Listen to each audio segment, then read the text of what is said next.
Good evening, everyone, and welcome to Talladega Superspeedway down here in Alabama. I'm Kyle Heyer here with Finney and DeCuna for the Drive for Suicide Prevention League here tonight for the Chester Bennington Memorial 250. And Finney, if I know anything about Talladega and the trucks, it's going to be a great one here tonight.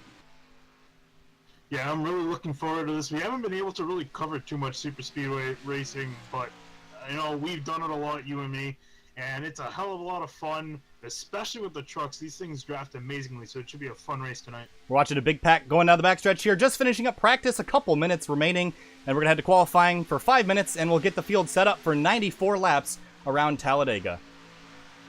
It's going to be a fun race tonight. This is a one-off right now for the Drive for Suicide Prevention League here on SYM TV, but we expect to be back next year with these guys running their league races, so hopefully this goes well tonight, and I'm really hopeful. It's a nice big field tonight. Cash prizes, and we see the 77 of Zach Johnson heading into the inside wall. Cash prizes here tonight for the winner, as well as one randomly selected driver running a Lincoln Park scheme at the end of the night will also receive a cash prize. Yeah, and actually there's another cash prize too for one random driver just in the field. So $35 on the line for tonight for these guys. Look at this beautiful pack of NASCAR trucks heading down the back straightaway. Cameras provided here tonight by our one and only Finney and DeCuna, so thanks, Finney, for getting those all hooked up. He also did the intro for tonight. Looks great. Did that on pretty short notice, so we want to thank you again for that, Finney. And, oh, we see the 15 truck. That's Liam Sheen heading down to the inside wall, and he'll collect himself up and get back out there. But practice is almost over. We've got a new ticker here tonight, so we're still working out a couple bugs, so hopefully everything goes well. We want to say hi to the YouTube chat. And I believe we're on the iRacing Live portal tonight, so if you're on iRacing Live, thanks for watching.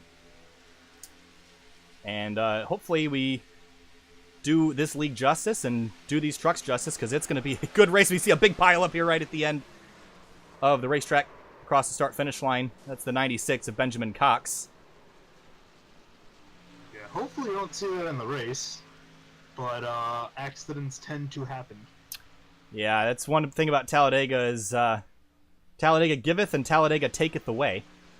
And here tonight, it's going to do a lot of taking and not a whole lot of giving. So about 10 seconds left in practice. The checkered flag will fly here shortly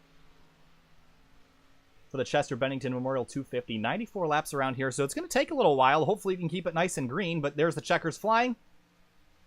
And Jeffrey Fisher in the 60 is the fastest truck in practice, but as we know, the practice speed doesn't mean a whole lot. It's all about the very last lap and the last corner is where you want to be leading coming to the checkers. Yeah, I was going to say, you can lead 93 of the 94 laps tonight, but as long as you lead the last one, that is all that matters.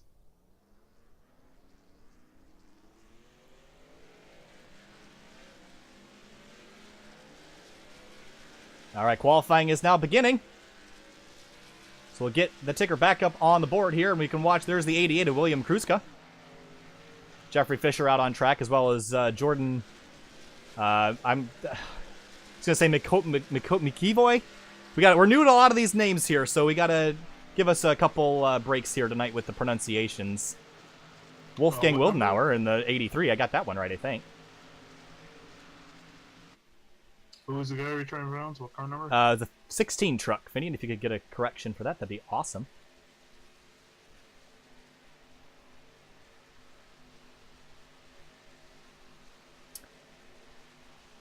Other trucks on tracks. Stefan Walder in the 3. Got a Hot Wheels paint scheme on that Toyota Tundra here tonight. That is a hot-looking truck. Single truck qualifying around here, but we have the power to look at everybody. And there's Matthew Moken in the 52 and Abbas Ladak in the number 7 truck rolling off there tonight as well. Again, if I'm pronouncing your name wrong, I severely apologize, and hopefully you can get send me a correction either via Discord or iRacing PMs, email, whatever works for you. We have a new email here, simtvbroadcasting@gmail.com, if you want to email us for any business purposes. But we are pretty booked for the fall, so we're running out of days in our schedule. We're both full-time college students, and we head back in about a month, so we're running low on time. But if you're not subscribed to the SYM TV channel, please do. It's just all racing content all the time. It's good stuff. We got Scars returning for Ferrari Challenge here in a couple weeks. They got the Ferrari Challenge. I believe it's starting at Le Mans. I could be wrong about that, though, so we got to get a correction there. But Ferrari Challenge, The Fuel Racing League starting up with us in August as well. That'll be a doubleheader on Thursday night. Of course, I got the 3-wide truck series that's beginning their chase here in about 3 weeks, and that'll be on Sunday nights at 10:15. But for tonight, we're with the Driver Suicide Prevention League for the Chester Bennington Memorial 250. And right now, the 88 of William Kruska is on pole.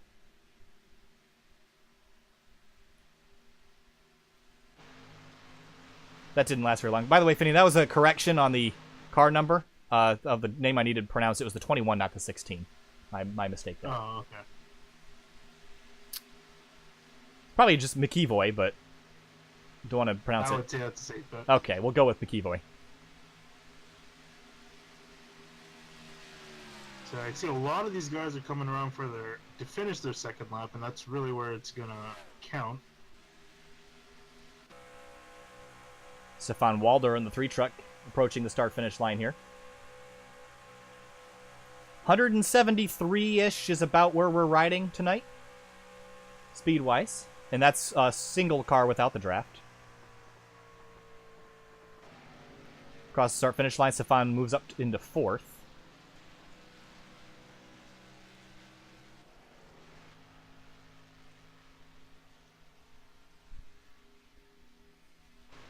There's Kuhn Attard, or Attard or Attard. We're gonna go with we'll go with Attard tonight in the 7th place. That's the number 13 truck. Got a Lincoln Park scheme on that vehicle tonight.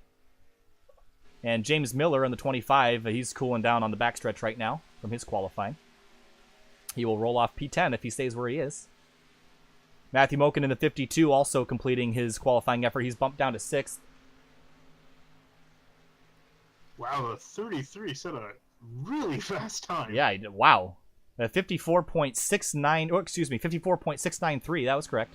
That is full 0.6 faster than the next truck of Austin Derbyshire in the 64. Caleb Weekly in the 93 is running P3.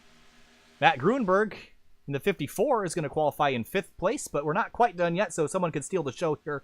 Zach Johnson in the 77 rolling around, but he is backed off. I think he's going to be stuck in that 7th spot if everything stays where it is. 14 truck also pulling off. And looks like the only truck at speed is the number 9. Working his way down the back straight now. So 19 trucks have set a time. It looks like we got 24, 25 trucks in the grid. So we'll see if they all get on the racetrack there. But Gavin Jones, Gabriel Essick, Benjamin Cox, Alan Balakino, and Frank Rillet are the ones that didn't qualify. So qualifying is over. That is it. And we'll be gridding the field now.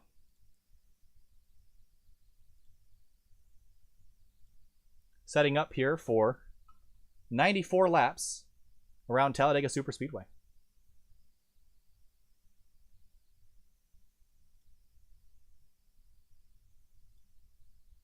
Still got some ticker bugs I'd like to get worked out. That'll be nice to get all those sorted. It's hard to test it without actually testing it in a race, so here I am. I got some things to fix for next Wednesday's Irwindale Sim Series race. That's also going to be at about 10:15 Wednesday night. Those guys are a lot of fun to work with, so check that out for sure. Like I said, it's sim racing content here all the time, so if you're not subscribed to the channel, you should be, because if you watch Empty Box, you watch Matt Malone, you got to get some broadcasts in your life as well, instead of just watching from the first-person point all the time. I love Matt Malone, I love Empty Box, and all those other sim racers. Southpaw Racer, another one of my favorites, but got to get those broadcasts in your life, and this is one way to get them. Yeah, it should be a hell of a race tonight. Certainly will be. As we look from far above, let's take a look at our race and weather information here at Talladega Superspeedway. 4 turns here, that's nice and simple. I can't believe they don't count the dogleg as one, but 82 degrees in the air, 90 on the track, so maybe a little bit slick out there, but it's Dega. You're just going to hold the throttle to the floor and go for it. Clear sky conditions, wind out of the northeast right now at 7 miles an hour. So a beautiful evening here at Talladega. And look at the size of this racetrack. 2 2/3 miles, and that back straightaway is long and wide. They got an airstrip down the middle of it. It is a big place around here, and what it would mean for these drivers to take a victory in a special memorial race for Chester Bennington. Lincoln Park, fantastic band, lost Chester Bennington last year to suicide, so we want to express our condolences to the Bennington family and to anyone struggling with depression, or anything of the sort, please seek help. Your life is valuable. And there you can find... You know what I'll do, Finney? I'm going to post the National Suicide Prevention Hotline phone number in the video description post-race here. So I will put that in there after the race. So we're just getting the grid rolling off here. Heading down. There's a lot of trucks on this grid, and it's going to be a fun race tonight. A lot of Matt Moken fans in the chat here tonight. I hope I'm pronouncing that name right, because he's got a lot of fans. Yeah, that's the fans. You're pronouncing it right. There you go. Well, the YouTube chat, is that Matt Moken the right pronunciation? Because that guy is probably the most popular driver here tonight, I would guesstimate, by the reaction.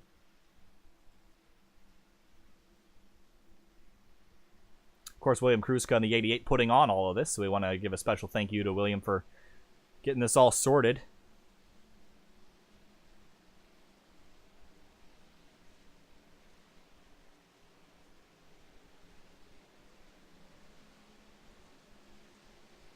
There we go. Got my ticker sorted out now. All right. Down the back straightaway now. There's the 64 of Austin Derbyshire on the front row alongside. That's the 33 truck. Yes. Notably for the start of this race, they do a weird formation. The leader actually starts behind second place. So. Yep, that is correct. Yeah, other than that, it's a pretty straightforward race. No stages, no nothing. 94 laps of racing.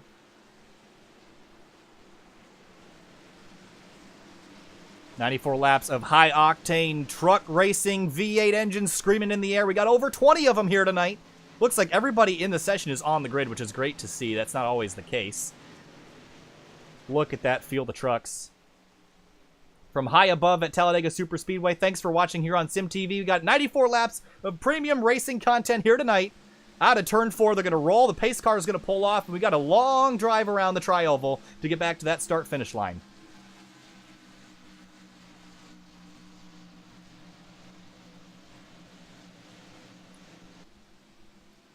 Through the tri-oval. Coming to the green flag.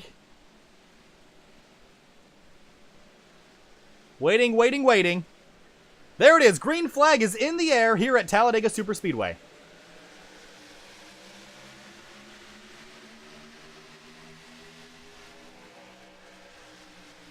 That 64 got a great jump on that initial start. Through turn 2, they will head. And nosing ahead, he's got the 93 of Caleb Weekly sitting there behind him. Yeah, dead. But on the restart, the 30, or on the start, I should say, the 33 definitely was able to get a nose up ahead. Down the back straightaway for the first time. That 93 looks like he's blinking a little bit, so hopefully his internet holds on. 33's up there, the 97, the 54. All together in a tight pack. Out of turn 4 for the first time. Yeah, everyone nice and calm. Not many people change lanes in the first 6 or 7 rows, so everyone's really going to take their time. And you have to, because there's 94 laps. Nice and tidy lines here for the beginning of the race. 77 to Jack. Zach, I keep calling him a Jack for some reason. Zach Johnson. Oh, we got one up. That's the 7 truck. Got up a little bit out of the groove there, but as I was saying, Johnson, they're kind of stuck there in the inside line. And Finian, some of the things that we noticed here racing restrictor plate races is it's very easy to get stuck on the bottom and run out of momentum. And we got one on the apron there. It's the 25 of James Miller. But yeah, Finian, bottom or top? What's the lane to move forward here? I would say definitely the topmost lane. Once you get 3 wide, it's kind of a little iffy as to which lane. Usually the top 2 lanes will get it, but definitely when they're side by side, you want that outside lane if you want to make any progress.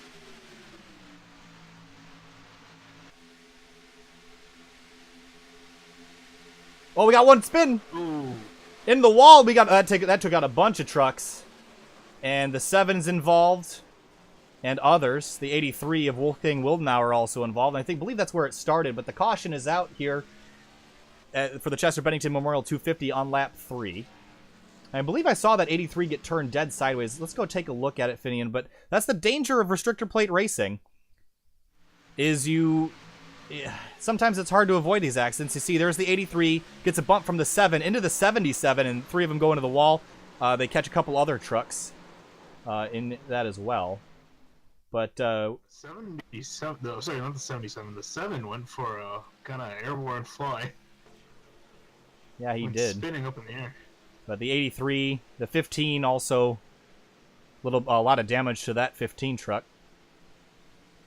Yeah, really, from looking at it, just really was an unfortunate bump. The 7 just got into the 83 and just accidentally turned him. And, you know, when you're going 100, 190 pretty much, a little bump to the car in the wrong place will send you around. So it's unfortunate for a lot of these trucks that got damaged. And that's one of the things, Vinny, and it's so hard to know when you bump too much versus too little. I mean, because to move forward, you have to push and shove. That's part of the deal here. But it's so easy to just get a guy just a little bit wrong and send him for a wild ride. Yeah, and looking at it, it seems like these guys do have one fast repair for tonight. So unfortunately, those guys who got involved, they have to use it. But they are still in the race. A couple drivers head down pit road. 54 of Matt Gruenberg, the 3 of Stefan Walder. That's the 88 of Willem Kruska behind him. And Matthew Moken in the 52 also damaged in that wreck. He'll come down, probably take his fast repair early. And that's another thing, Vinny. You got a fast repair, you don't want to waste it this early in the race, but to be competitive, you got to take it. Yeah, you know, little bumps and scrapes, especially to the side of the truck, won't do you any harm. But once you get a nice shove and your aerodynamics are messed up, it's really going to cost you in the long run. Pit lane exit there, you see the 3 rolling off. His damage is repaired. And others. Got a digger cam here, I see. Vinny, nice work with that over in turn 1. That is a beautiful camera. We'll have to use that on one of the restarts. Yeah, unfortunately, Fox doesn't use that anymore. Should really bring that back. I miss Digger. I miss Digger. Doesn't everybody miss Digger? Maybe not. But down the back straightaway, the Ford FR500 pace car rolling down. And there's still a lot of trucks in this, and everybody should have taken their fast repair, but there's still a couple trucks on pit road. Moken, Kruska, Rillet, all on pit road, still fixing crash damage. And Abislatic in the 7 is off track, and I don't believe he'll be coming back for the remainder of the race.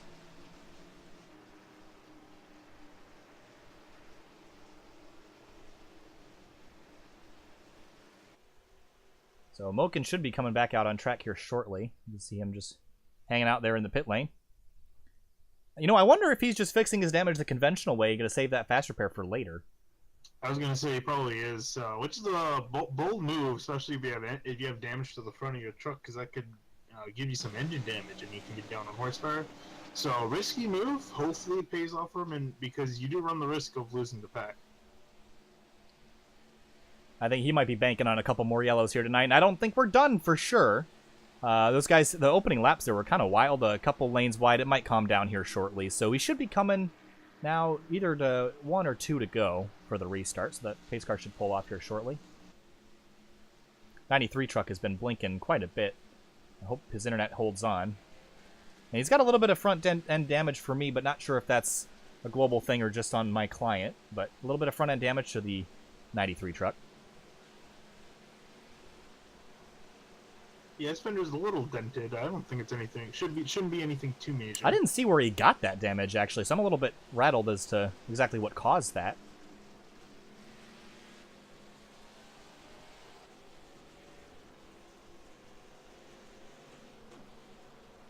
Benjamin Cox there in the Music for Relief 96. It's a Tundra he's driving here this week.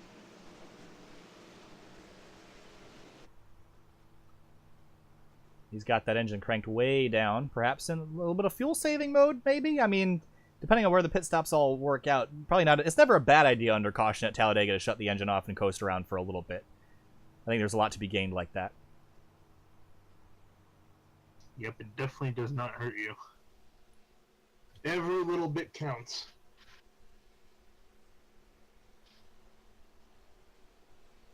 All right, so most of those trucks towards the tail end of the line there look like they're all pretty much repaired. The 15, the 54, all their damage is gone. The 51 of Alan Ballacchino is also back on track. Gavin Jones in the 12 behind him, rolling off.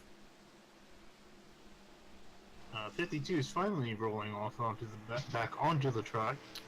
Is one lap down, but hopefully he'll get a wave to get himself back on the lead lap.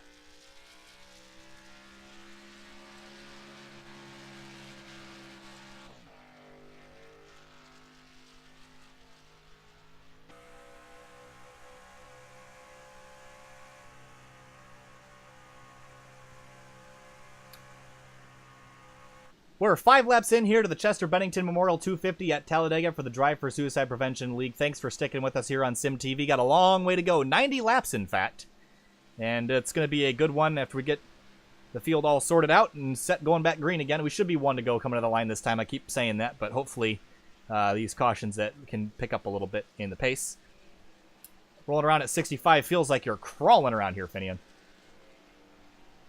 Yeah, there's nothing as a driver more than, you know, just wanting to get back going, and especially because these pace laps are like 2 minutes. Yeah, something along the lines of that. Last time by the 64 of Austin Derbyshire, who we're riding on board with right now, we ran a 2-minute 25-second lap around here, so it doesn't take a long time. Those in the pits, 2:40 for Matt Gruenberg, 2:20 for Alan Ballachino. Yeah, so long laps around here, but we've got the 1 to go signal that time by.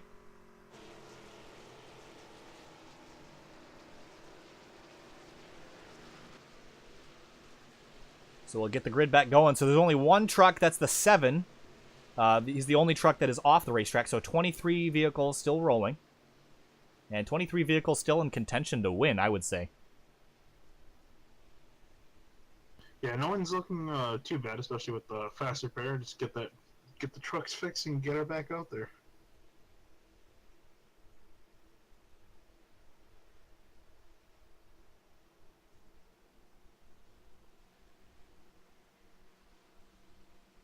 Down the back straightaway, and yeah, the field still looks pretty big. So hopefully we can get these guys going green now for a nice long green flag run. At the initial start, everyone really got settled into those 2 groups, one on the outside, one on the inside. They were giving each other kind of a lot of room, which is usually I got a problem with trucks pinching each other. So it looks like everyone kind of gave each other enough room to work with there. Just a little bit of a ambitious push was what created that initial incident. Yeah, I think once the draft started to come into effect, everyone was trying to be a little bit more aggressive and trying to move around where they can. But yeah, hopefully now these guys are just going to try to settle out, just ride around for a bit, and get a nice green flag run under their boots.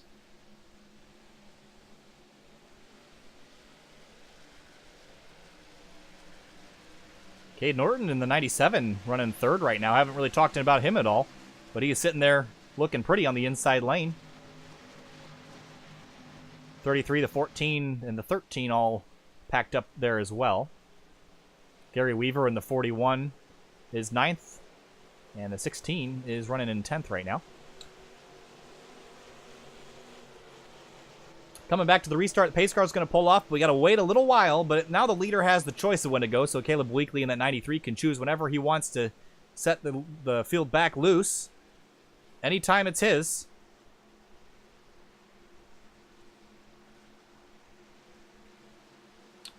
Green flag back in the air. He waited for the green that time. And I'm surprised the field didn't bunch up quite as tight as it usually does when guys wait for the green. But here we're off again, lap 7.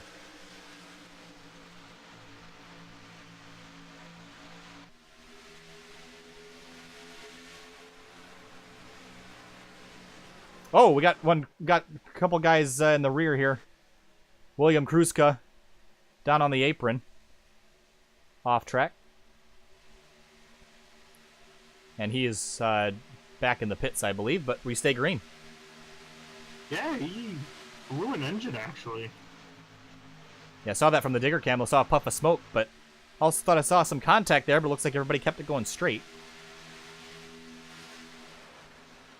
Maybe just you know, it's so easy to wring these engines out a little bit too far on the restarts, and maybe a little bit hot from either crash damage or just lugging the engine so much on the pace laps, but a little bit more fragile than I think a lot of guys would like them to be.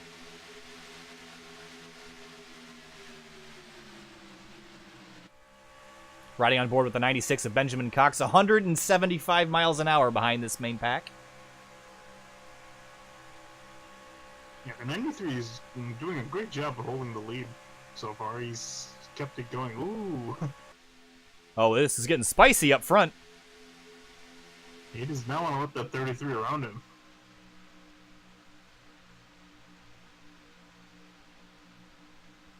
Looking from high above, there's a 33. Down to the inside. He'll nose ahead now with help from, I believe that's the 64 of Austin Derbyshire down there on the inside.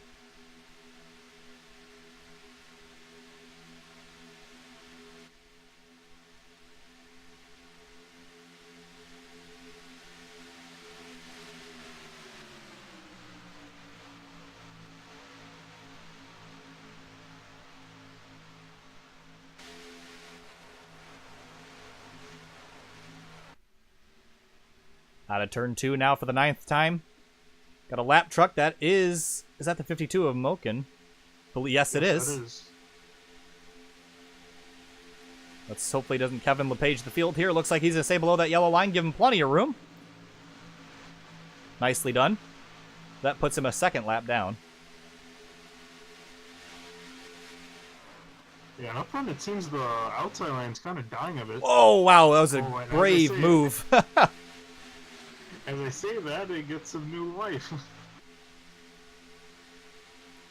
Lots of hard racing up front. No one's really taking their time here, which is something that surprised me a little bit.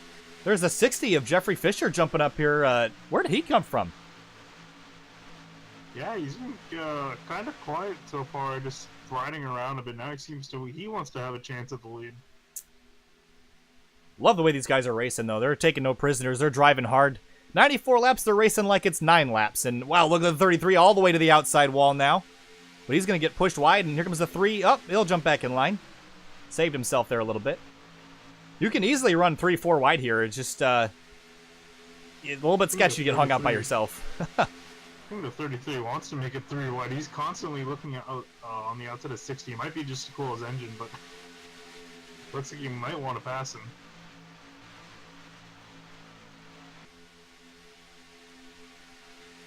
The 14 of Jared Grodzicki rolling around there behind the leader of the 93 of Caleb Weekly. But Jeffrey Fisher in that high lane with the help from the 33 there, moving forward, and they're moving forward quick.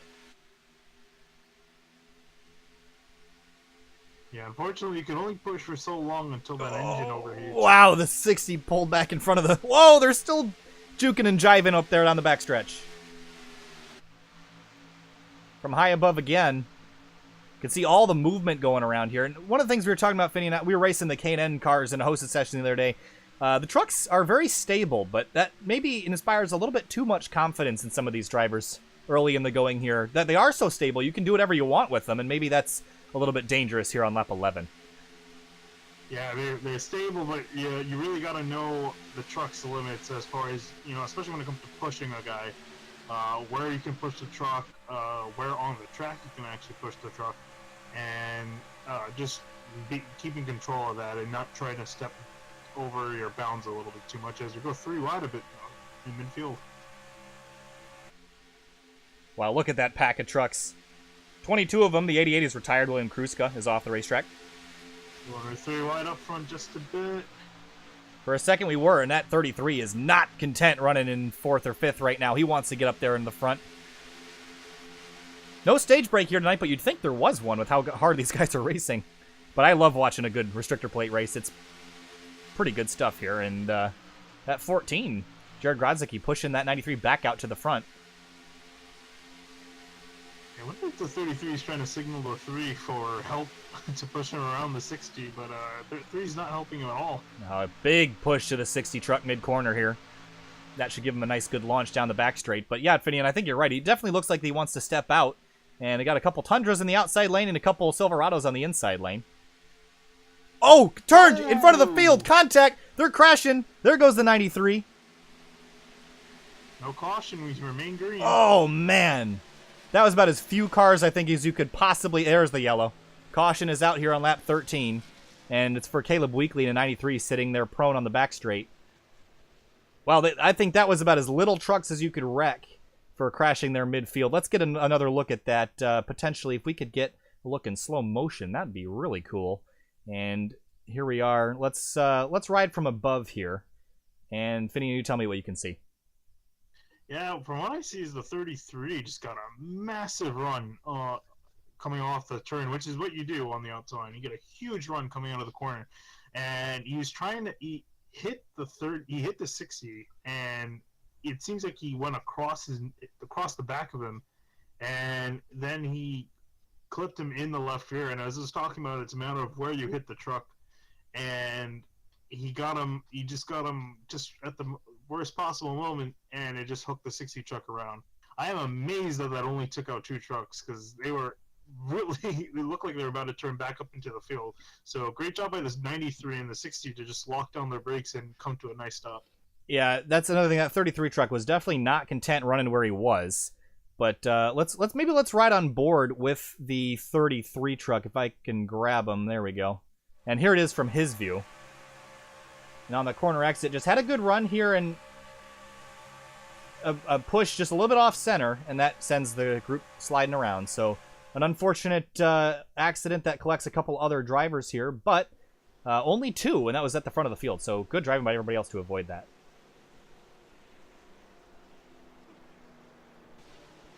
Looking from high above here at Talladega Superspeedway. Split decisions heading down onto pit lane. And we'll see where this ends up with a lot of drivers electing to stay out and some on pit road. The 3 and the 14 are on pit road, and I believe that's the, 96 of Benjamin Cox is also down on pit lane. Yeah, it seems everyone from 11th back decided to come in, which you honestly might as well if you're that far back. You might as well just get the fuel, because track position, unless you're up front, track position isn't too important, because you can usually get back your spots within a few laps.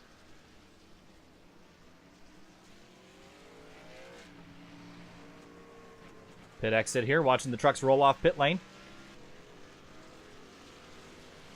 And it is a busy area down there on pit lane, and looks like everybody that wanted to get out is out. A couple more trucks maybe repairing crash damage, but for the most part, we're all sorted. Interesting, the 54 and the 25 went in at different times, but they came out together, and the 25 sat there on pit lane, yeah. Yeah, I was going to say, he stopped on pit lane, so I guess those guys are working together. Which, honestly, you know, that's the best possible scenario. You and me try to find each other on the track and work together, and honestly, that's one of the best strategies, really, to have a friend. Yeah, so Matt Gruenberg in the 54 and the 25 of James Miller electing to be with each other for the restart. So out up front, after all that, the 33 is out up front leading. And the 64 of Austin Derbyshire in second, with the 13 of Cunatard in third. Gary Weaver in the 41 rounding out top 4. And Cade Norton in the 97 still sitting there looking pretty in that Chevrolet in the top 5.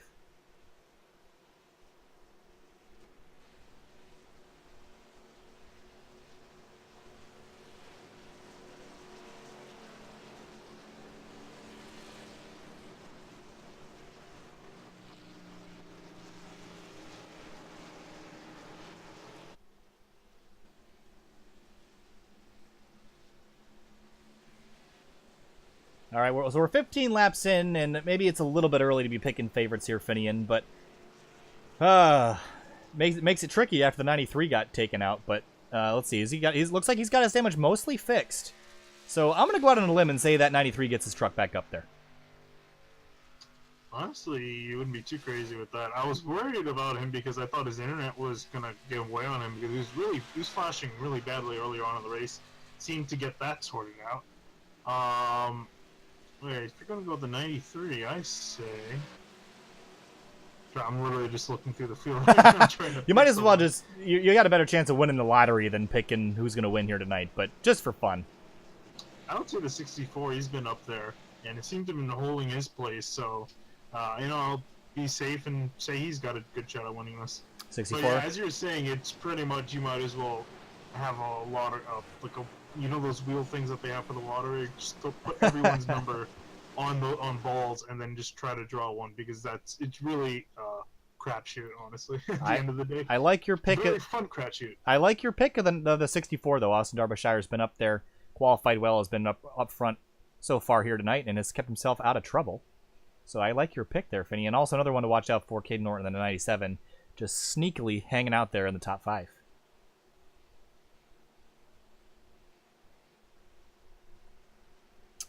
All right, so it looks like we got 21 trucks on the lead lap. The only one lap down is the 52 of Matthew Moken. He should get that lap back as long as he can keep himself out here, and there he is. And it looks like his truck is totally repaired.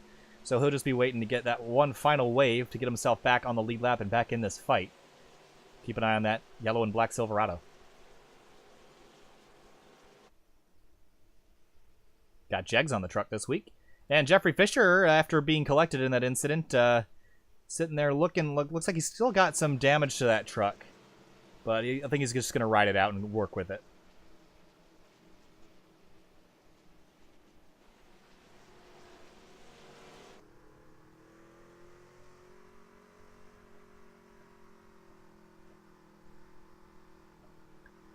Well, the sun is setting here, and let's go back to our weather information. The temperature has stayed the same, but the wind speed now down to 5 miles an hour to the northeast. And that's one thing, Finian, that maybe we should have talked about earlier is, on a higher wind day, the tailwind down the backstretch can really give you a big boost. And you have to kind of drive the two ends of the track a little bit differently, planning your moves, because the wind is so effective at pushing your truck back and stalling the momentum. But here tonight, probably not a huge issue. The wind's kind of fluctuating between the north and the east at pretty low miles an hour, so it shouldn't be a huge factor tonight.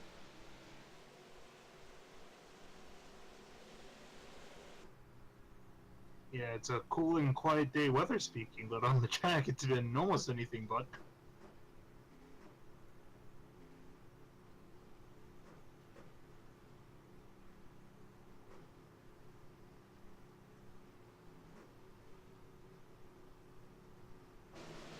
All right, we got the 1 degree symbol last time by, so we're going to double these guys back up and send them back racing. And you know who is going to be waiting for these guys and can't wait for them to crash again is that 52 of Moken. And as soon as that yellow comes back out again, he'll get the free pass and get to drive her all the way around the track and be tacked right back onto the tail of the field. So let's keep an eye on the 52 next time the yellow comes out. Hopefully he can miss it and take advantage of it. I was going to say, we have 80, a little less than 80 laps to go, so he's got a great shot at getting the wave as long as he just stays with the main pack. And it looks like he should be able to do that, considering his truck is in pretty good shape after being collected in that early incident.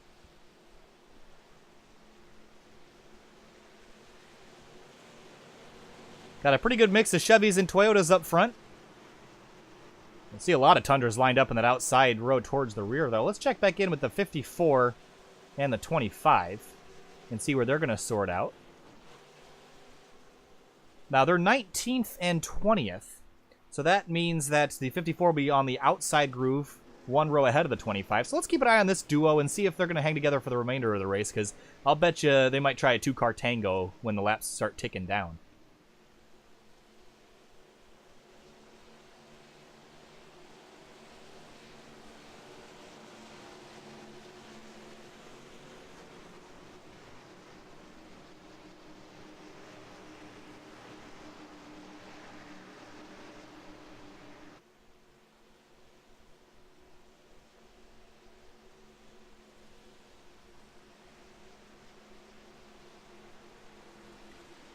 All right, Finian, 17 laps in, and we're going to head to our third restart here tonight. Pace car is going to pull off. The 33 of Daniel Aish is going to lead him back down to the green. Austin Derbyshire on the outside of row 1. Cunatard in the third spot. Gary Weaver on the outside of row 2. Green flag back in the air, and the 33 just takes off.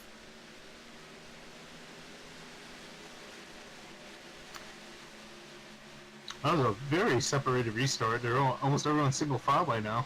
Yeah, I think what happened there, Finian, is the last restart, I believe that was a 93 that restarted the last time, waited till the green, and so the field got a little bit more bunched up, but this time around, the 33 just took off, and that kind of caught some guys by surprise, I think.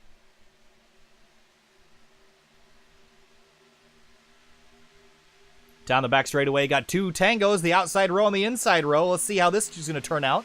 64 getting a huge push from Weaver in the 41. Got separated there just a little bit. These guys are pushing really aggressively.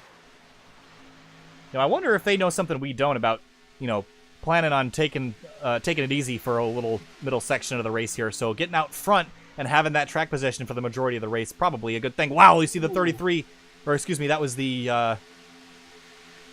who was that? So that's the 13. Excuse me. 13 of Cunatard drifting up there in the middle of the tri-oval there. And the 97 all by himself out there on the outside, but jumps in line. Yeah, it seemed it really failed for them that time around, just pushing a little bit too hard. And I mean, it is still only lap 19, so you know you're sitting third and fourth, and guys, or I guess that's not good enough for them. They're going to jump to the outside. Well, the 33 Daniel Asia, I would have picked him as the winner because he's been super aggressive, pushing and shoving and making good moves. But also the karma might come around to him after that initial incident. So I'm just going to hold my tongue on that one because long race left to go. A lot of people still to make angry. So if you run out of friends by the end of the race, it's not going to have a whole lot of good times. The 41 of Gary Weaver really shoving that 64 truck.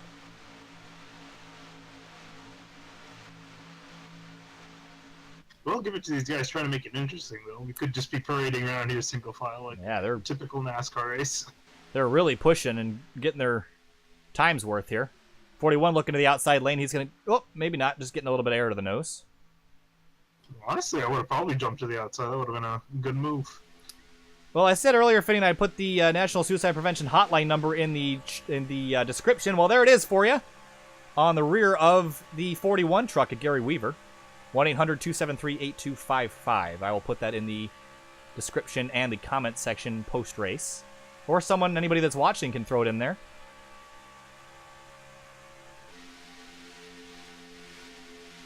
Ooh, and the 13 seems like he's going to leave the 33 out to dry. I'm going to assume these guys are teammates, the 33 and the 13. Yeah, they got pretty much identical paint schemes, just different numbers. So I think that is probably... Oh, look out! The 97 of Caden. Oh, there he goes! The 33 goes around. Spins off of turn 2, collects 3, 4 trucks, and into the outside wall hard and gets the 77 and others.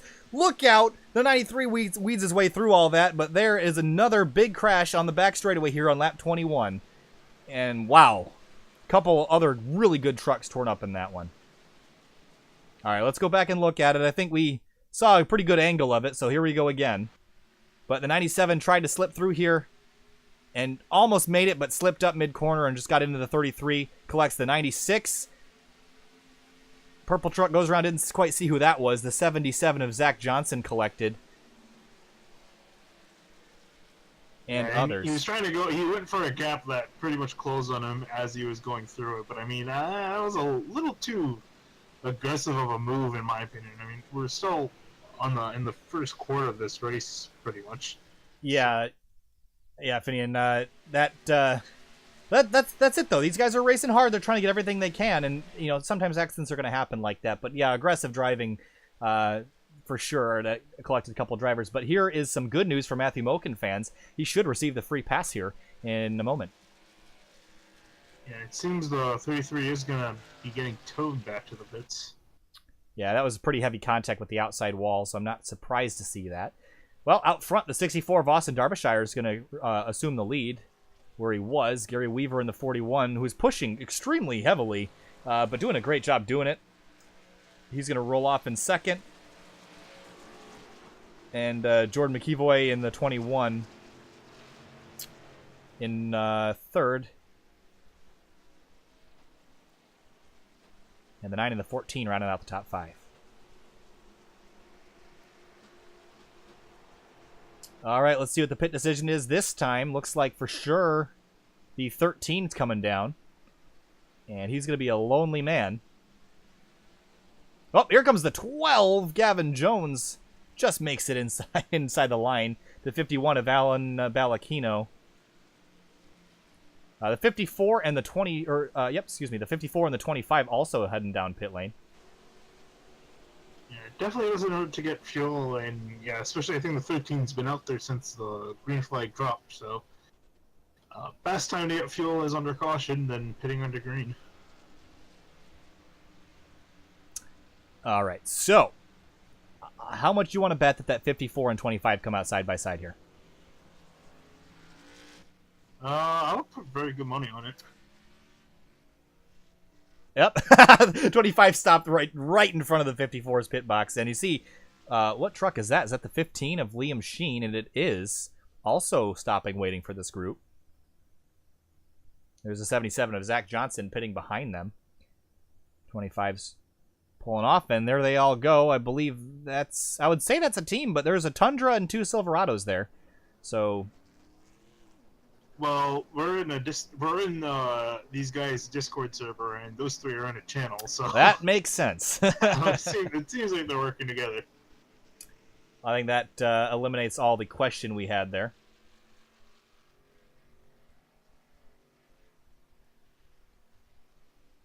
So the 15, the 25, and the 54 will roll off together.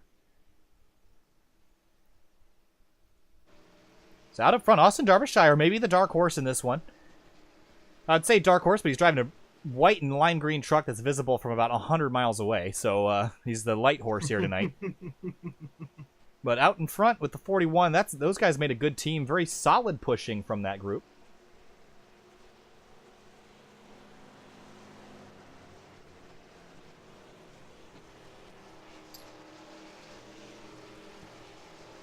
And look who is back on the lead lap.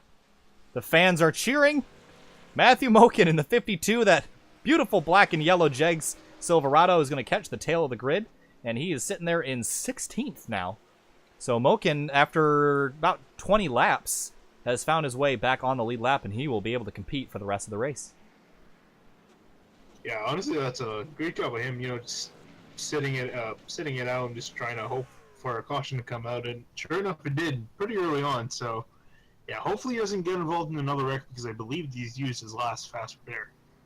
I believe you are correct. That truck looks as spotless as it did when it rolled out of the garage here this morning. So the fan voted the 52. That was just by the show of hands there in the comments section, that the 52 will be out up front at the end of the race. We still have quite a little ways to go here.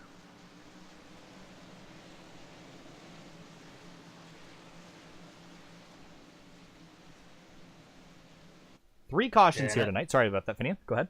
I was going to say, we have 3 cautions, and we have 3 trucks retired, and 19 of them are on the lead lap. It's 21 trucks running, 19 in the lead lap, 3 retired. That is correct. Finian, Benjamin, Cox, William, Kruska, and Abbas Laddick are all out of the race. The 96, the 88, and the 7 are the trucks there, and you'll see it scrolling by on your ticker there momentarily. Still looking for feedback on things to improve, things to add features-wise to this ticker. Couple bugs I still got to work out. This has always been a work in progress here at SYM TV. We're a brand new broadcasting group. We've only been around since February, and we started from some rough beginnings. So a couple months later, we're just trying to get our stuff together here. We usually use another ticker. This is a new development for us. So hopefully we can get it all sorted out for the future events. Yeah, and speaking of that, honestly, shout out to whoever got us on iRacing Live. I don't know how that ended up. Yeah, I don't even know how it works, so I don't know if that was someone that did that or if it's just an automatic thing, but whoever did that, props to them. Thank you very much. Hopefully our email doesn't blow up too bad, because we don't have a whole lot of time left, but I'm just amazed people will pay you for this job, Finian. Yeah, amen to that.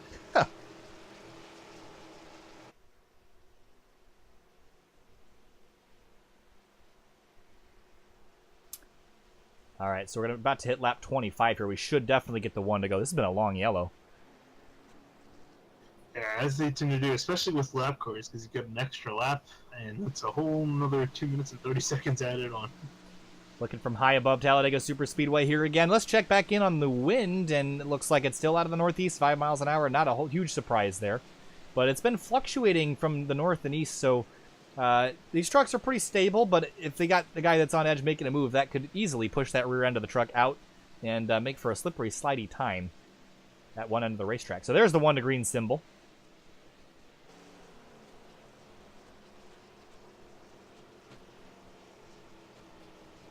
And the 52 of Matthew Moken jumped up a couple more spots, up to 14th. The 54 in the 15, the 25, and the 51 all back on pit lane again for more stops. Look, the 54 has been on pit road 5 times, matching Alan Ballacchino 5 times as well for him. Well, you have unlimited fuel and unlimited tires, so might as well use them. Might as well use them. I'd also think that probably some of these guys want to try to stick around at the back of the pack and just try to avoid as much carnage comes their way.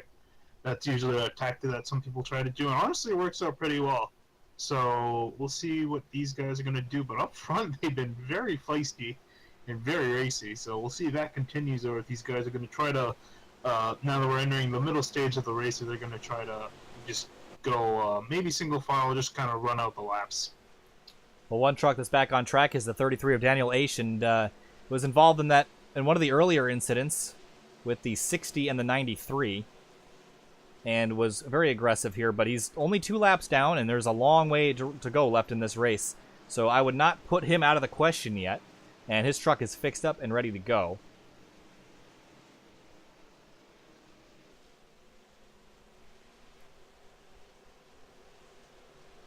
We're rolling through turn 3 now, heading to turn 4. Looking from the turn 4 wall cam. Look at the banking here. It is a steep, what's it, 33 degrees I believe it is here, Finian, and it is a lot of banking.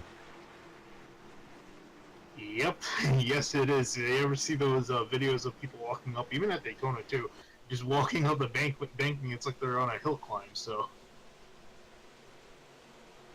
Coming to the restart now for the 4th time tonight.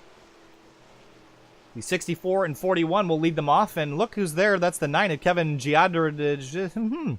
That's a name I'm not going to try to pronounce again. If you guys are watching this back later and I'm saying your number, it's because I didn't want to hurt your feelings by getting your name wrong, so I apologize for that. The 9 truck and the 41 will be tucked up, and green flag is back in the air, and the 64 shot out of a cannon on that restart. And another messy restart here, pretty spread out.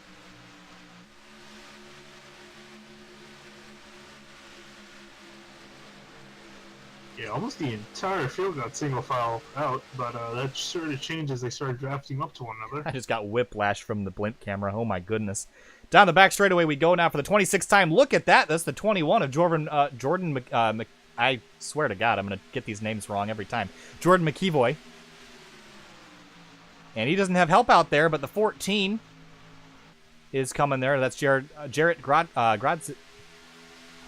The 14 truck's coming. I'm sorry, guys. I'm trying. Out of turn 4. Sorry there, Finney. He might just be left out to dry right now. I think everyone's seeing it as a prime opportunity just to pass another spot. There's that 33 truck. He'll help him out. 2 laps down is the answer in 20th place, but looking out from now the rear of the 64 truck.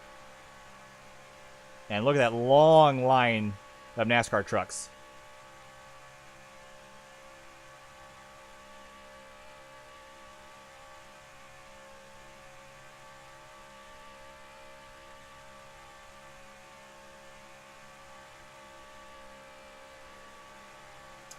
Oh, I got an answer for who put us on the portal there, Finian. Who might that be? That is on the YouTube comments. His username is The Gaming Slug. And we want to give you a huge thanks for that. I appreciate that. That's big for us, so thank you so much for doing that for us here tonight. That's much appreciated. I didn't know that you could just ask and get it on there, so that's pretty neat. We'll have to go back there and offer that. Oh, wow, the 33 truck was that him? Yeah, it was. 33 still making moves back here. Is either him or the 13? 2 laps down. Yeah, it might have been the 13 truck. They were both identical other than the number, but down the back straightaway, and we got a battle for the lead now. Gary Weaver looking for the lead, but he'll tuck back in behind.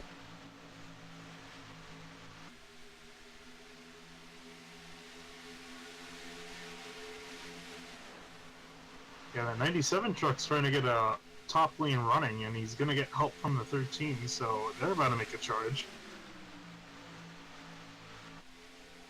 Looking 3 wide now. That 97 is going to get split down the middle.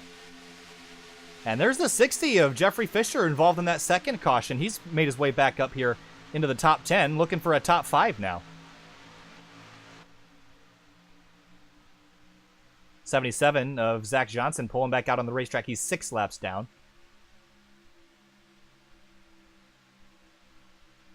13 making up a bunch of ground. He's side by side with the 97 heading into turn 3. Yeah, the 13 and the 60 have done a great job just kind of side drafting off people. The 14 looks like he wants to join, but the 13 saying, nope, you get back in line. Yeah, he's going to have to tuck back in behind him. The 14 did a great job of seeing that run coming and getting in front of that line, but now will the 13 and 60 stay with them? Looks like they are for now, but I can see them dumping him and moving past. Well, I think that the first opportunity, they're probably going to leave him. Perhaps just waiting for that 60 truck to get right back to the bumper. And Matthew Moken making up a bunch of spots also. He's got the 33 truck behind him, and so the 52 is up to 9th now, back in the top 10. Here comes a 41 looking in the inside. Ooh.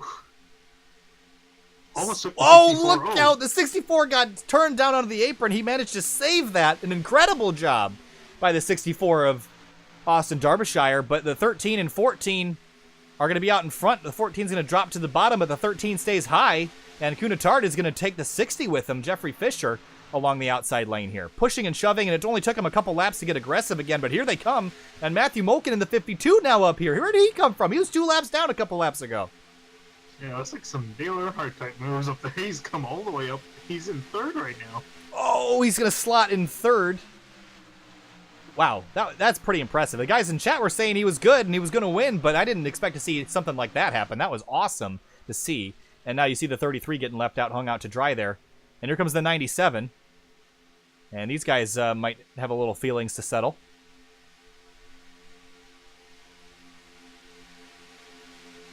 Oh, the 60 of Jeffrey Fisher looking to the outside lane now. Will he stick with it? Moken's going to make him stick with it. Stuck his fender in there.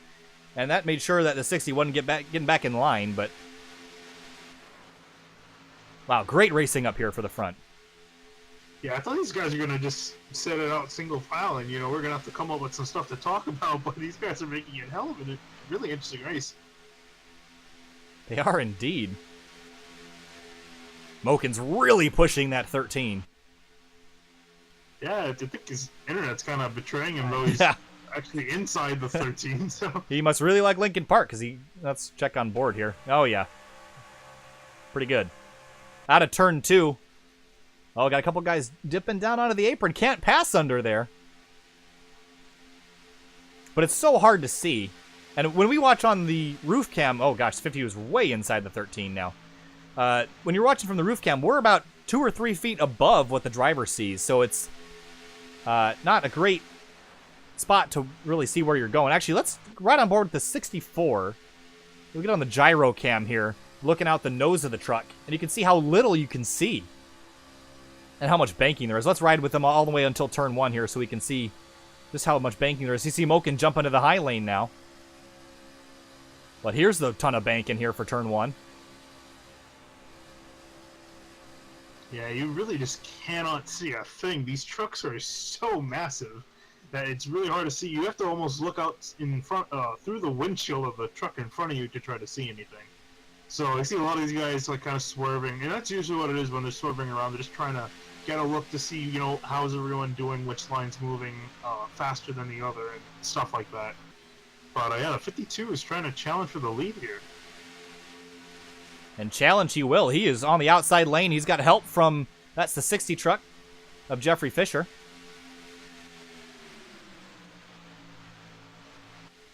Wow, the 14 made a great move. Holy cow. Someone say a great move, someone say a late move. Oh, that was... Man, Moken is using that front bumper.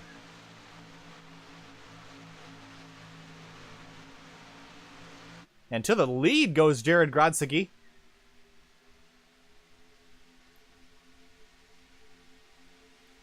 Wow. He's going to dive back low. Oh, my goodness. Honestly, if we didn't have a ticker on, it would look like they're racing for the last lap. I mean, I could turn it off if you want. I'm just kidding. But, man, the 52 truck is racing this. He looks like Dale Earnhardt Sr. out there. That is impressive moves. You can see the air. He's jumping around a little bit. Internet's a little bit sketchy for him right now, but not as bad as the 93 was earlier. Oh, the 60 and the 13 almost got into the doors of each other there. Trading paint's fine at Bristol, but at Talladega, you're risking a lot doing that.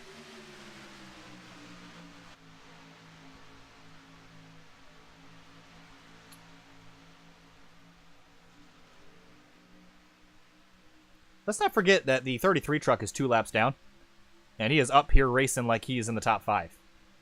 Yeah, I think he's trying to do, and honestly, it's kind of hard for him to pull it off now, but a few laps ago, he was the only car a lap down.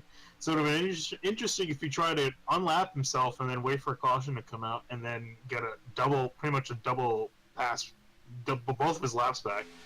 But he could definitely try to fight for his lap back, and I wouldn't blame him. It could really help him out. Yeah, would be a great strategy move to do, as you were saying, Finney, and to get out in front of the leaders and then get a free pass beyond that. Although there is another truck 1 lap down, that's Frank Rillet in the 44, so he'd have to get around him first.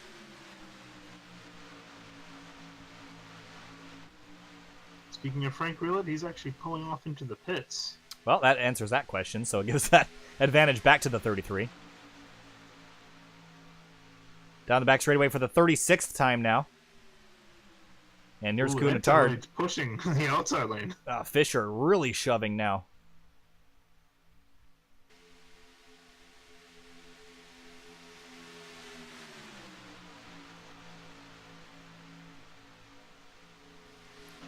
Well, it's calmed down a little bit now. We've still got a lot of movement, but a lot less than there was a minute ago. The 14 and 52 hooked up, and the 13 and 60, they're on the outside lane. Another thing that's a little bit tricky about Talladega, and Daytona does not have this feature, Finian, is there's actually a really big bump in the tri-oval that is really tricky to get the car over without getting a little bit sideways, even in the trucks or K&N cars. And it really makes bump drafting through there a little bit sketchy. Yeah, I always try to, when going through the tri-oval, especially here. Trouble! 13's around, and the 52 of Matthew Moken in the wall, and that is going to be no yellow, but that 52 again involved. And that is probably, there's the yellow now. Yeah, Edmonds had to throw it out, but yeah. And disaster for Matthew Moken. Yeah, the truck is still running, but he is out of faster pairs, so it's better hope that engine is still working fine, because bodywork you can kind of fix out, the engine you really can't. Let's go take a look at it and find out what happened, but Moken was involved in the first accident of the night, so let's see if we can find out exactly what triggered this accident, and maybe let's ride from above. So the 52 is alongside the 60 truck, and that's Jeffrey Fisher.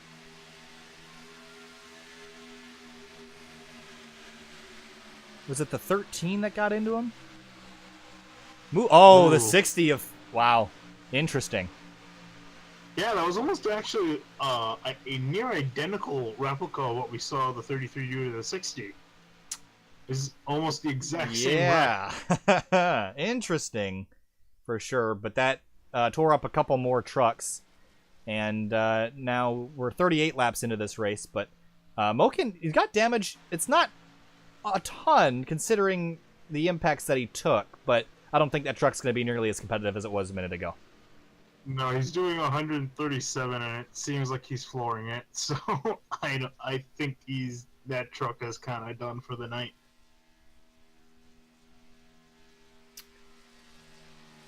Yeah, rolling around. Really unfortunate, because he's doing extremely well. 138 miles an hour, and that is probably going to be it competitive-wise for the 52 of Moken. And this is where you start to get a little bit frustrated with yourself, because he was damaged earlier and took that fast repair, and I don't know if he really needed it earlier. He had a little bit of damage, but it wasn't nearly as bad as what he's got now. And you got to be wondering, if you're Moken, like, if I just waited another 25 laps to take that and just kind of stuck with being 2 laps down just a little bit longer, you might have avoided that. But hindsight's 20/20, and you can never predict what happens here at Talladega.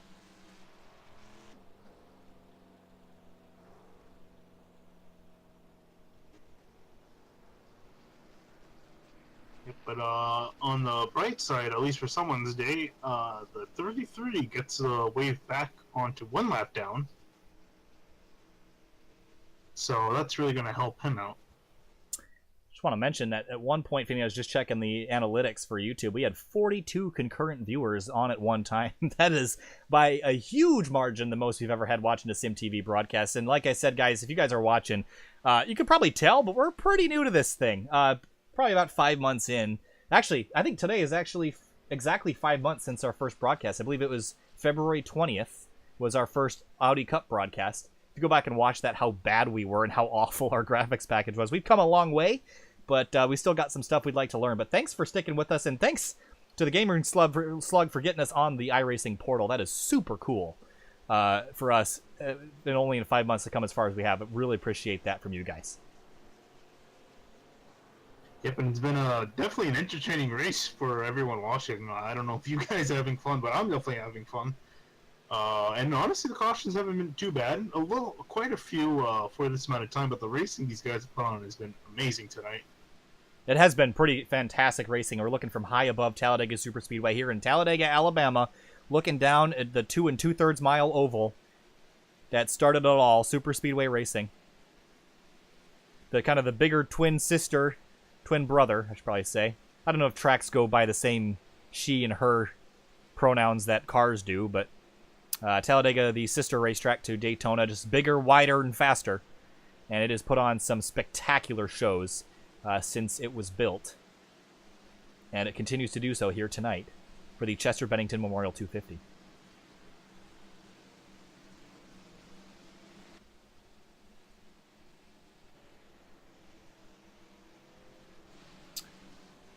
All right, let's take a look at the 25 and 15. Well, the 15's going to head to pit road, but the 25 is going to stay on the racetrack. Now, where is the 54? Up in third place. I don't know how he got there. I was not paying attention, but Matt Grunberg got his way all the way to third in that Lincoln Park sponsor number 54 Tundra. Yeah, I believe he did not pit on that last caution. I believe that's how he ended up on there. Didn't need to. He's pit 6 times tonight. That's more than anybody else, other than the only other guy that's pit 6 times is the 51 of Alan Vallecchino, who, incidentally, is back on pit road again. That's his 7th pit stop tonight, so I stand corrected. My goodness. I think his picker is going to get sick of him at some point. I think so. I think Goodyear's going to get sick of him soon. Matt Mokins in chat says he's not done yet, so he's just repairing some damage. And Matt, get back out there, man. Stop talking to us. Yeah. Get your butt back in that seat. Go back out and race, man. You're looking awesome out there. I mean, I honestly don't know how he can really fix that unless they throw another engine in there. You know, the more I look at it, and he's been in pit road now for 3 minutes and 30 seconds, and that truck looking a lot better than it did when he first came in. Yeah, I mean, you can fix the body, but the engine, that's really the big concern, and you really can't fix the engine too much unless you completely replace it. So I'll have to see, if he can get that fixed. If anything, it'll be awesome just to see him out there running, because he's doing a great job earlier. Well, he's sitting there in 19th. He's still only 1 lap down, and he's still got some time to kill before he pulls back out on the racetrack, because the leaders are just entering turn 4. So he's still got another 20 or 30 seconds before he's got to get rolling. But not out of it completely, and as we know, the carnage and the attrition rates at Talladega are quite high.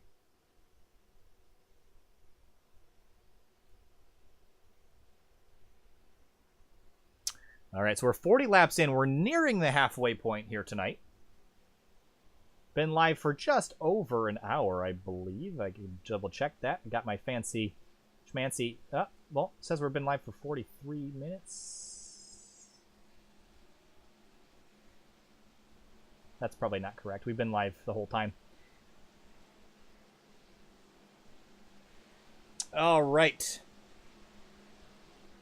Nobody's reported any issues, so I think we're all right. All right, there's the one to green. And Mokin's still on pit lane, and I just saw him say he's got 6 minutes of repair. So he's 5 minutes in now, got about 55 seconds left. So he will be at least 2 laps down. All right, so the 14 inherited the lead after all of that. Jeffrey Fisher in the 60s, sitting there in second. 54 of Grunberg is third. Gary Weaver fourth. And Weaver's one of those drivers that's been really aggressive. Got a little bit of damage to the rear of that truck, but nothing too bad. And he's got the Lincoln Park logo on the hood that is missing one of the 6 segments for Chester, with the hashtag Make Chester Proud there on the quarter panel. Yeah, I don't think we've actually seen him out in the lead so far. We've seen him push people to the lead. I don't think we've seen him in the front. So. I think you're right about that, and I think his time is due. He's been very aggressive, and he's been very steady, and has not made a whole lot of wrong moves tonight. So we'll keep an eye on him for the restart. There's Zach Johnson in the 77 back out on track now, 5 laps down. But that truck looks mostly repaired. I believe he's 12 laps down. That is correct. I was looking at the wrong column there. Thanks, Finian, for the correction. No problem. I'm actually honestly surprised he's still out there. 12 laps is really far down the order, and this isn't a points event. But I mean, yeah, hey, if you want to keep running, so be my guest. Moken might go another lap down here. He's still on pit lane, and the field is in turn 4 here, so he might go another lap down. But that's, you know, considering we were on our 4th caution and we're not even halfway done, he's still got a chance to get those laps back. I say he definitely does.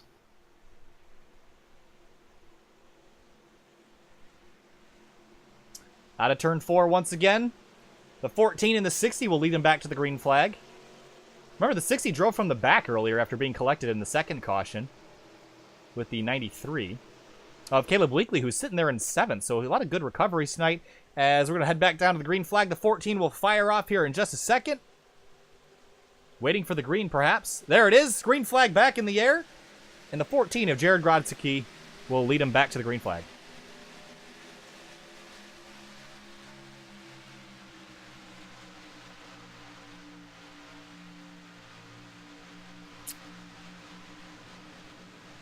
Already single file in the front 5.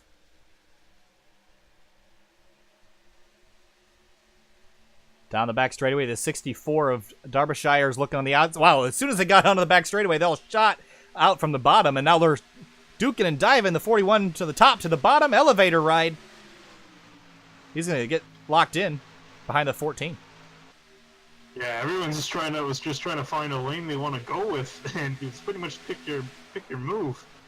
And yeah, 41's gonna try to push the 14, but they're hauling on the outside lane. Yeah, Jeffrey Fisher and Matt Grunberg really pushing hard, and they got the 97 of Cade Norton also firing back into this mix.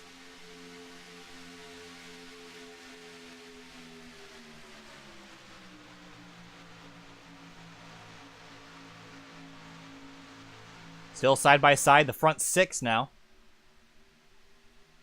Make it 8. The 93s jumped back into this group. Lots of movement down the straightaways. 25 and 15 making some moves towards the rear, but out in front now the 60 just edges ahead. That's Fisher. And I also noticed a little colored truck edging back into frame. The 93's found his way back up into, I believe that is 8th place. Yeah, Caleb Bleakley, of course, involved in that second yellow. I believe that was off the bumper of the 33.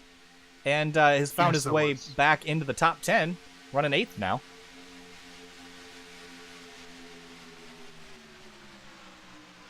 And from the look of it, it seems like the inside lane's kind of stalling out. And yep, here comes the 60. Oh, nope, he's going to get split 3 wide. 3 wide for the lead here at Talladega. Oh, wow. Now the 54 got hung out to dry. Lane change, and now the 60 jumps up right in front of the 54. And now we're going to be 3 wide for the lead. Once again, Cade Norton in the middle. Look out, the 9 came up the racetrack just a little bit, had to back out of it.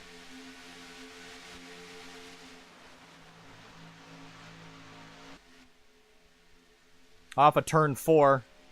These guys are racing, still racing. They've been racing hard the entire night. I'm amazed we've only had 4 yellows after all this. Yeah. And 2 of them really shouldn't have even been yellows because they were way off in the runoff area down on the inside. Yeah, and Edmund had to throw those yellows out, so I mean, you know, these guys have been doing a pretty good job, honestly, for how hard they're racing.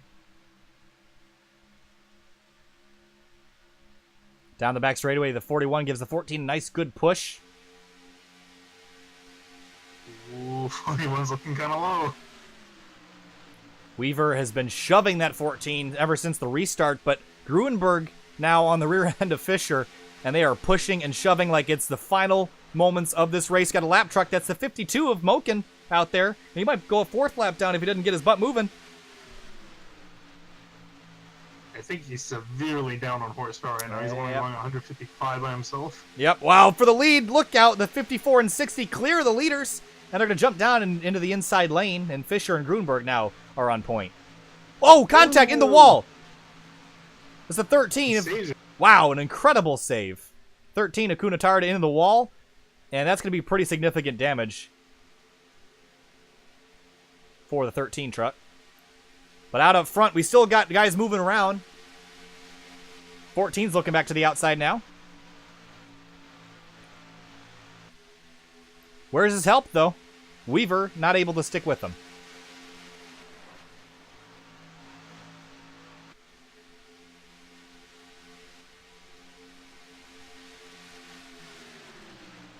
And it seems like we're going to be single file for the time being. You can see those trucks moving around on that big bump through the tri-oval. That is so unsettling, especially when the truck in front of you moves. You know, you can't see a whole lot from the cockpit, so when that truck in front of you bounces around, you're trying to chase the truck in front to stay tucked in behind him, and it gets your truck even looser than you would like it to be. Yeah, and then you see everyone kind of chasing the truck around through the tri-oval, just trying to get it settled. 77 of Zach Johnson coming back up on the racetrack, but he'll stay below the yellow line. Oh, and he's going to have to, as we're double file up again for the lead. From high above the blimp cam, showing the amazing race we got going on for the lead. I just think those guys up there, they just don't have enough help. If they can get another truck in there to give them a little push from behind. Through the tri-oval. Be able to stay up there, but no one wants to help them. Whoa, 14 got a really big push from Gary Weaver, and that was almost too much. You saw the 14 kind of the rear end jump out from underneath him. But he held onto it, and they just got broken up there a little bit, so they're going to go backwards quick.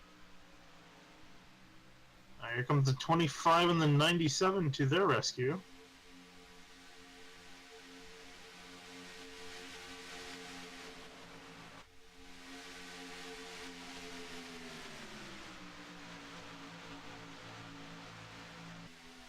Into turn 3 now for the 48th time. Lots of movement in the mid-corner there. Got to watch out for that. Update on Kunatard after that turn 1 contact. He is 18th. 1 lap down, about to go 2 laps down, still in pit lane fixing damage. That's probably night over for the 13 truck. Oh, look out. The 41 almost hooked the 14. That was as close as you can get without actually hooking him. That quarter panel just barely cleared. Yeah, those guys really want to try to get going in there. Honestly, they're making slight inroads, but the 25 just left them out to dry.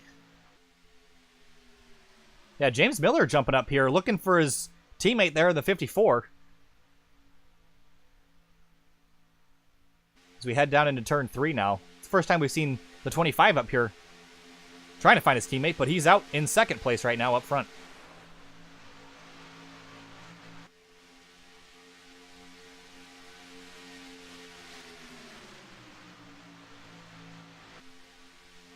Oh, man. His outside lane is just kind of stalling out for the time being.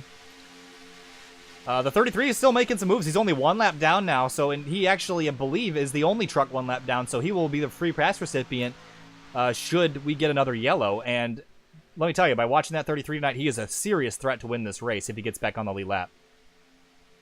I'm sure most of the guys up front would not want him to get back up here. Oh. However, he did seem he lost his teammate, so he's going to kind of struggle without as much help as he would like. He's been working with all sorts of drivers tonight, though. I don't think the teammate was as big of a loss as you might think, working with the 60 earlier and some other trucks along the way. But out up front, looks like we're going to get pretty much sorted back out. 14 looked like he was going to tuck in. There he goes now.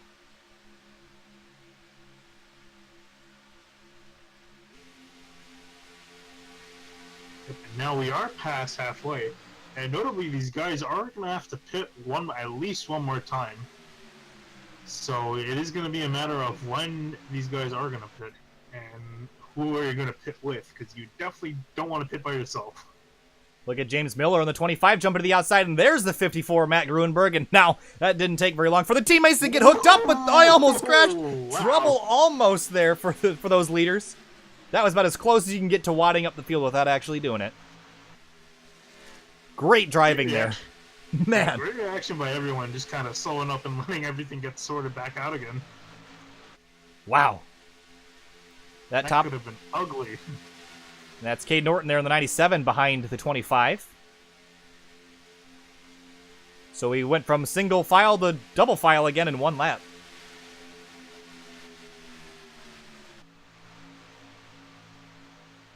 And Matthew Moken now going a 6th lap down. I believe that will be night over for the 52. Yeah, I will definitely give him props for at least sticking it out here and still driving around. That's gotta suck being about 30 miles off the pace. I've been there and done that. So you know what sucks more is that he was involved in that first crash, came all the way back to lead the race, and then was involved in another crash again. So he did such a good job here tonight, and that is going to be a disappointing finish for the 52.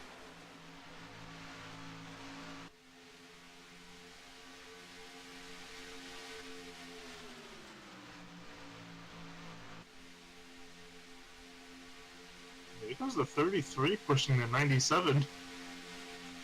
Yeah, Daniel Asian, the 33, pushing the 97 of Cade Norton up to the front, and this is definitely a strategy move by that 33. If he can just get himself out back in front of the leaders, this would be really good for his chances here towards the end of the race, because now that we're halfway through, the laps are going to start ticking down now. And that 33's got to get himself back in the lead lap, because once he gets their contact trouble, and there he goes, contact, the 9 truck is around, and that's going to be everybody behind. And it's literally hard into the wall. Everyone is involved in that one from about 5th on back. And we're going to have to go back and watch this again. But that is a massive collision. And we're going to have to get a couple different angles of this. But there was one crash, and then, wow, the 64 came flying into that mess. I got to get maybe a top-down view that will show us this a little bit better. But I believe it started with the 97. And we'll watch from high above, see what we can see. It might have been off the bumper of the 33 there, Finney. And we have to look at it here and decide for ourselves, but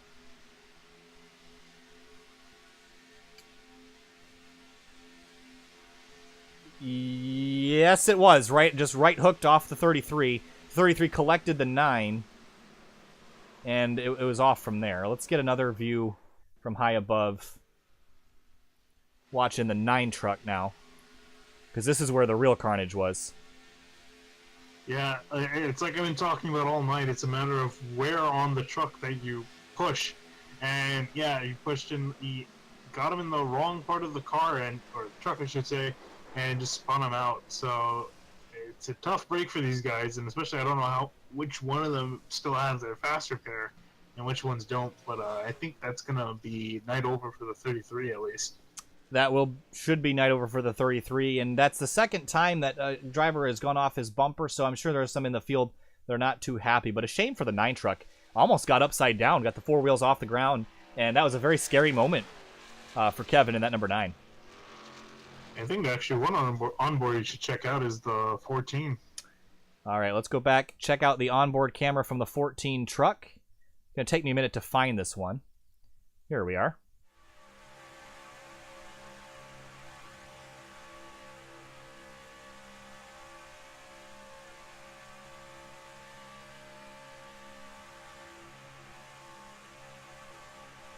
Oh, wow. Oh, on the brakes. What an incredible... Oh, okay. I was just about to say he did a great job missing that, but then got caught up as the 3 and the 64 piled into that mess.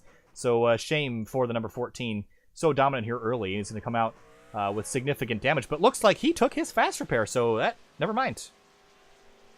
Yeah, I was going to say, honestly, if I was him, I don't know if he used it by now, but he got hit in the rear. And unless this, actually, he was kind of crabbing down pit road, so I guess the suspension might have been total. But yeah, at least the engine was fine. Now, honestly, that's the most important part on a super speedway track. So yeah, fast repair definitely is going to help him. But yeah, almost. Ooh, the 41 is sideways and spinning out. All right, that's interesting. Let's get back just a replay of what happened here. I think I see why.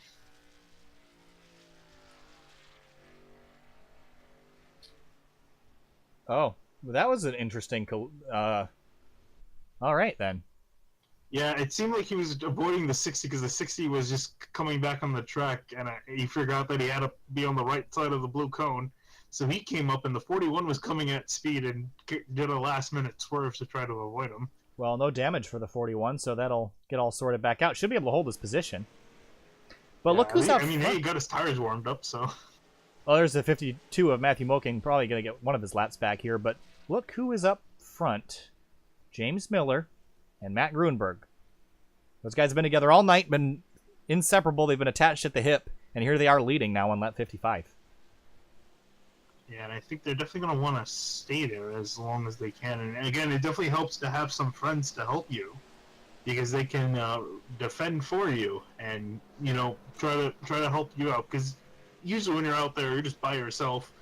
Someone's going to betray you at some point, especially coming down to the final lap. So you need some friends. All right, so let's do a little field update for you. We got 18 trucks, or excuse me, 15 trucks on the lead lap. The 16th place car, that's the 3 of Stefan Walder. He is the first truck 1 lap down. We have 5 trucks that are several laps down but still running. And then 4 trucks that are totally retired. And a lot of these trucks had their fast repair still remaining, and a couple of them took it. So looks like we're going to still have a pretty good number of competitive trucks here for the last 40 or so laps. Yeah, Walder is his truck is completely clean. He took his fast repair. He's a lap down, but as soon as the caution comes out, we have about 40 to go. So I would say definitely there should be at least one more caution to come out, and he can get his lap back. And Cohenatard, I got to say, nice job of him for just staying back out. I thought he was going to retire, but he's still back out there running 2 laps down. So he's going to have to do a little bit more work to get back up there. Yeah, I'd say with how hard these guys are racing for the first 55 laps, I can't imagine how it's going to be for the next 40 or so. I mean, they've been pushing and shoving and driving as hard as they can. But a spectacular show here tonight. But certainly the aggression has been showing, and I don't think we're done seeing it quite yet here tonight.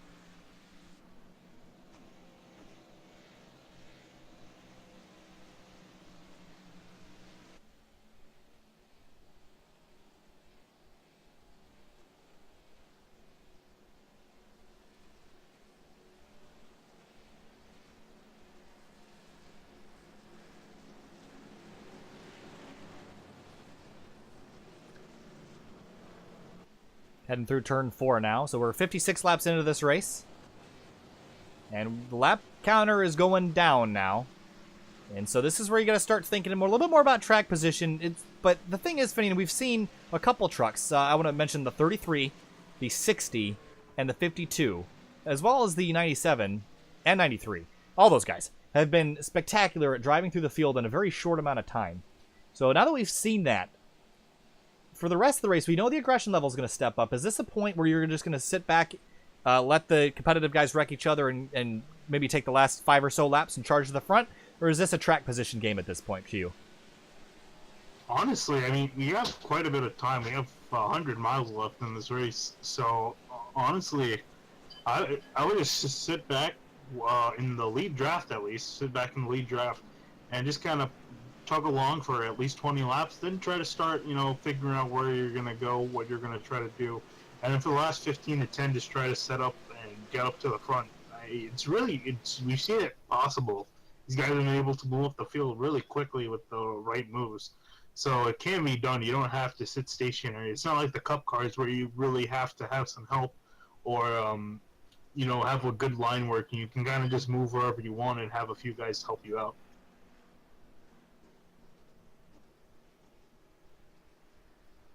Rolling off turn 2 now, we are going to be going green next time by. And now that we've seen these teammates, the 25 and 54, work together, they'll be starting in opposite lanes here. Will we see maybe a little bit of teamwork on the restart? Possibly, because I think we've tried to pull that off ourselves, so I wouldn't be surprised if these guys try to do it. I mean, these restarts from these guys, at least, They seem to be getting single file up front pretty quickly, so we might see that work out as we have been all night.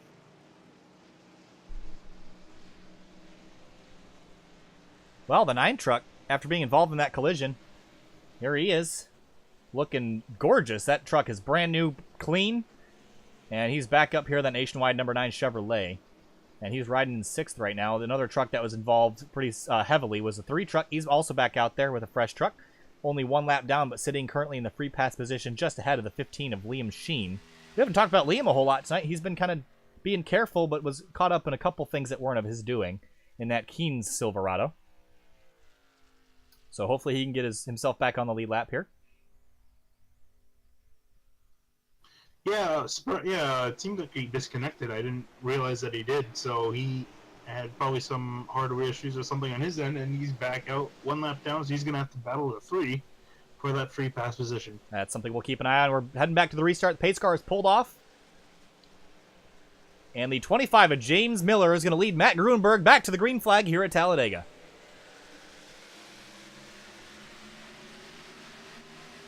Wow, well, a big group did not get going, but look at Alan Ballacchino flying through the field on the right side. That is legal to do. You can pass on the right, and caution instantly, and it's for Cade Norton in the 97.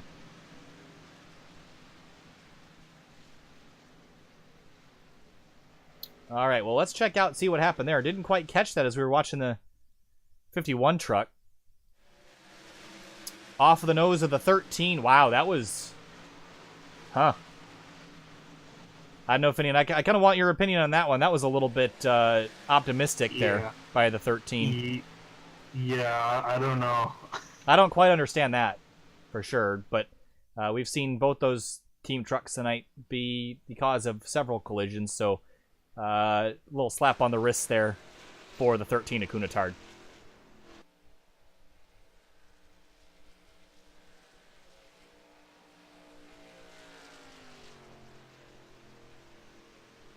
Well, easy free pass for Stefan Walder in the 3. It's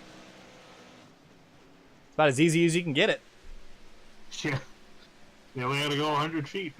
I don't even think we made it that far. I'm sure Cade Norton is a little hot under the 97 cockpit right now. That was, don't want to say uncalled for, but that was a little bit... I'm not quite sure what the 13 was thinking there, is basically what I'm going to say about that.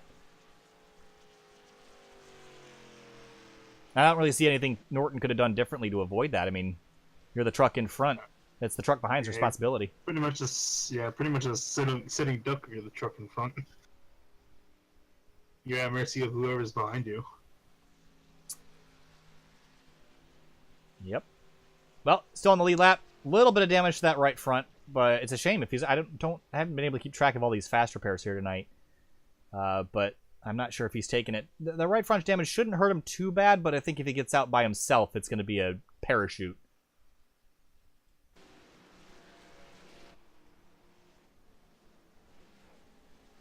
Yeah, I think he's going to probably try to want some the guys in pit road to whip up their mounts and maybe a chainsaw and get to work on that, just fix that up a bit. Paging Furniture Row.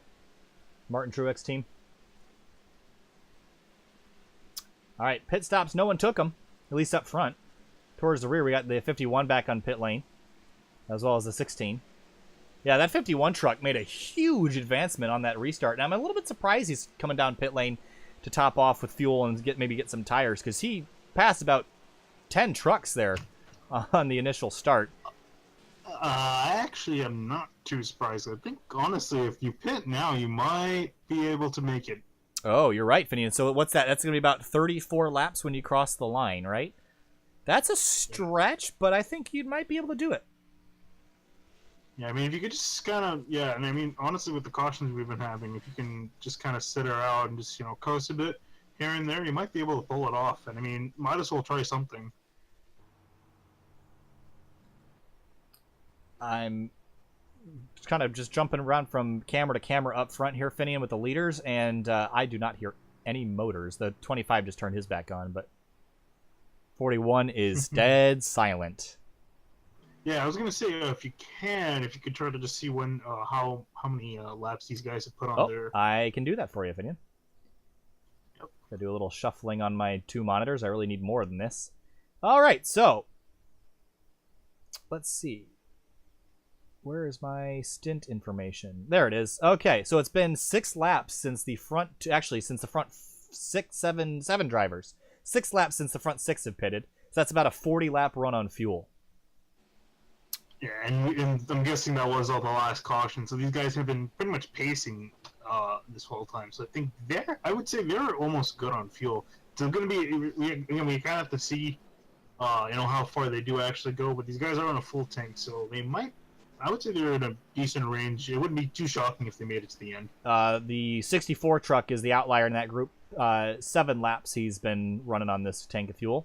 And everybody else is, at the very least, better than those front 7. So there's an update there on the fueling situation. And Talladega doesn't chug a lot when you're pacing, but it sure does chug a lot when you're full throttle tilt going 185 miles an hour around here. It certainly consumes a lot of dinosaurs. So, gotta shut those engines off and save everything you can. Yeah, it is very, very silent. You could almost hear a needle drop on the front stretch of how silent it is for everyone, with everyone coasting. Looking from high above Talladega Superspeedway here again tonight. Thanks for watching here on SYM TV. Thanks for being with us. Thanks for watching if you're on iRacing Live. Appreciate everybody. Again, we're a relatively new group here on SYM TV. 5-month anniversary was yesterday because it just ticked over to the 21st here on the eastern coast of the United States. So we're a new group. We've been doing this for a couple months now. We've loved doing it. Our schedule is pretty full for the fall. But if you have an interest, especially next summer, if you have an interest in working with us, please let us know. Send us an email at simtvbroadcasting@gmail.com. Let us know for next season if you guys are interested in anything. Happy to do it. Happy to work out deals with you guys. And thanks for being with us here tonight.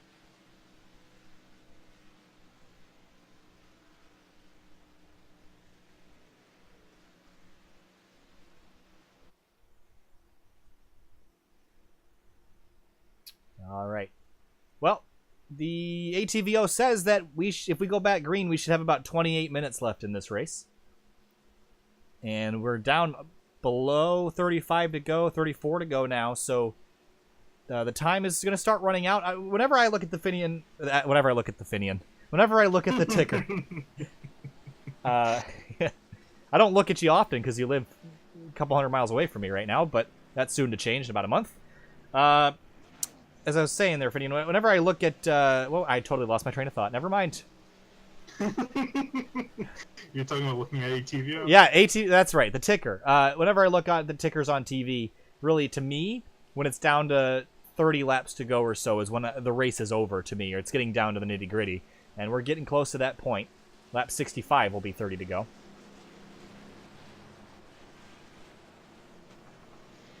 Yeah, I'd like to see we would start seeing some people make some moves, but honestly, people have been making moves all night long. They haven't stopped making moves since the drop of the green flag. The only time they haven't been making moves is under yellow.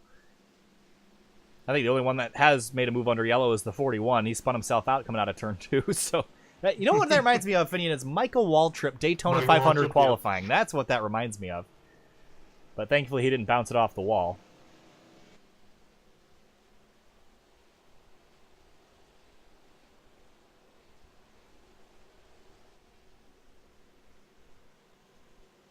All right, let's see what the lights in the pace car do this time, bye.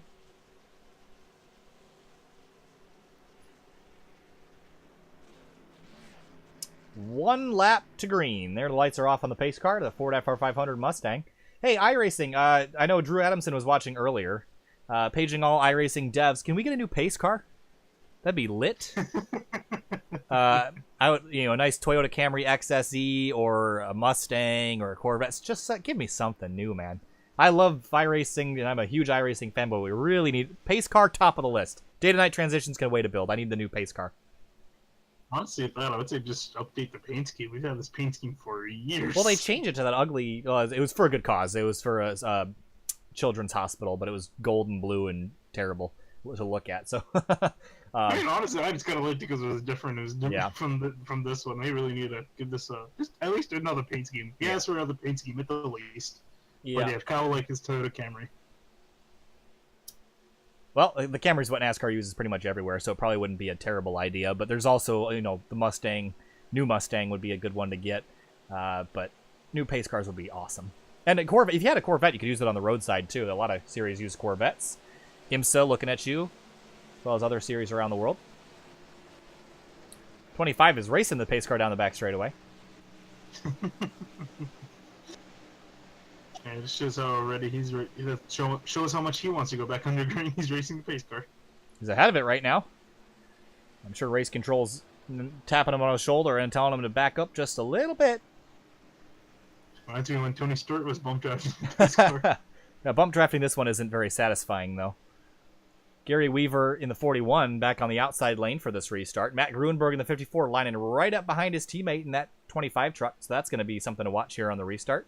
And the 14 is going to be behind the 41. So those guys were working together earlier, but the duo was swapped. It was Gary Weaver behind Grodzicki in that number 14 truck. Coming to the green. Just over 30 laps to go here at Talladega for the Chester Bennington Memorial 250. James Miller in the 25 Chevrolet Silverado is going to lead him back down to the green flag.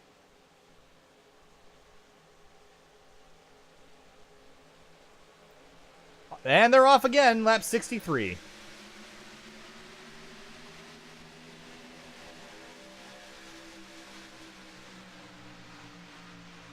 The 14 wasted no time to dive back Woo! in, and there goes the 40. Ooh. Wow, Weaver slotted in there like a coin in a vending machine. That was a tight fit, but he got himself in there. And already looking to the outside lane just a little bit, waiting for the run from the 14. Someone's sticking out there. That was the 14 truck I saw. Yeah, it looks like he wants to try to make a move, but they just don't have enough of a run. Riding on board with Wolfgang Wildenauer in the 83. Haven't talked a whole lot about him tonight. Was involved in, I believe it was the first collision of the night. But here he is running 5th right now. Good rebound for him. Yeah, let's see what he can do when he's up here. But yeah, these guys so far running single file. Although I feel like that's going to change. And yep, there it goes. Some guys trying to look outside.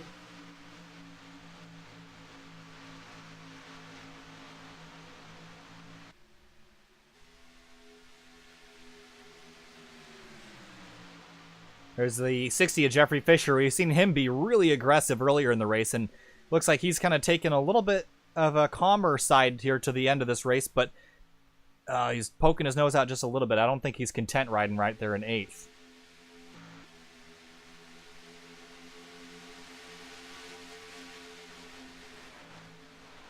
The Gamer Slug just commented in the chat, and we want to thank him again for getting us on the iRacing portal. He just asked you, Finian, Coke or Pepsi? It's an interesting, I mean, it's a random question, but I would say Coke. Yeah, I'm a Coke guy too. I like Pepsi products. Mountain Dew is one of my favorites, but Coke's always got a special place in my heart. Let's ride on board with the 64 of Austin Derbyshire. It's behind Caleb Weekly in the 93, who led a bunch of laps early in the going before being taken out in an accident on the back straight. Said that like an Irish person. Back straight. And up front, again, that 14 and 41 combination is looking pretty racy, but 83 of Wolfgang Wilden. I don't know if he's poking out to get some air to the nose of the truck or if he's just trying to see if anybody will jump to that outside lane, because he's been sticking that Chevrolet Silverado, that yellow the bow tie out in the air a couple times the last few laps. Yeah, honestly, I think he's just, because he's been every other, if he's not looking out there, he's right behind the 25, so I think he's just trying to get some air to that engine, because these guys are glued right now. You honestly cannot separate them, so he's just trying to cool that engine out so he can push his teammate. And I think that's honestly partially why we're so single file right now. These guys have just been, you know, he's not planning on passing him, at least until the last lap. So they're just going to try to just sit here and lead as many laps as they can. Down the back straightaway, some movement heading on towards the mid-pack here. That's the 51 of Alan Ballacchino and the 12 of Gavin Jones. That's a Smartwater 51 there. Both of those Tundras. Those look like team trucks. I don't know a whole lot about the Drive for Suicide Prevention League guys yet, but those guys, both in Tundras, both light blue, they look like they could be. All right, got a couple tangos forming up here. It's the 9, the 93, and the 60, and the 64. are teamed up 2x2. And here comes Jeffrey Fisher and Austin Derbyshire in that outside lane. Can they get a run going on the outside?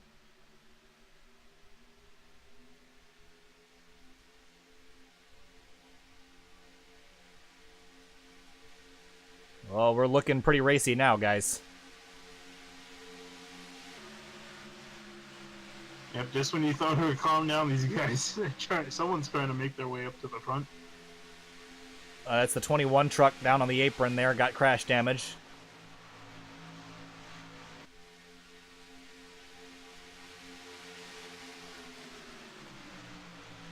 A lot of action. Look at the 60 and 64 got separated. The 14 jumped out of line to pick him up. An interesting decision because the 14's been working with Gary Weaver in that 41 black Silverado for most of the night, so an interesting departure there. Also, that 51 and 12 combo are starting to catch this group.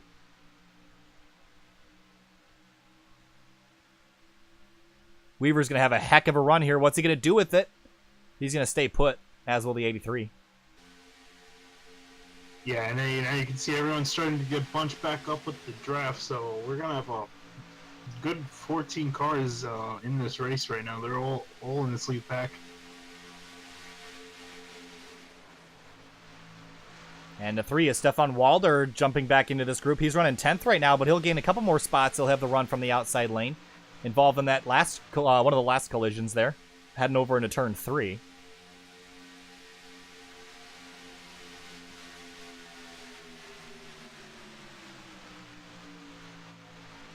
Ooh. Oh. 60 got into the 14 there. A little bit of argy-bargy now. Laps are ticking down. We're getting closer and closer to 20 to go, and that's really when guys are looking at the relative box and the F1 box and going, oh, guys, we got to get moving here. And I think the intensity is starting to ramp up little by little. Looking out the nose of Stefan Walder. I like where he is, though. He's on the bottom, and I think if you're on the inside, you have a lot more opportunity to miss the impending wreck that is certainly going to happen. You've got some lap trucks up ahead, too, that are going to make some things even more interesting. But I like being on the bottom here because you can avoid the accident and they won't slide up into you in the corner. Wow, the 60 truck top to bottom elevator ride back into the inside lane. It's going to stack up that inside row just a little bit. And those lap trucks, the 52 of Moken and the, I believe that was Robin or Johnson, excuse me, in the 77. Good on those guys for getting them out of the way. Both of those guys, Moken 6 laps down, Johnson 17 laps down. So that single filed out the group again.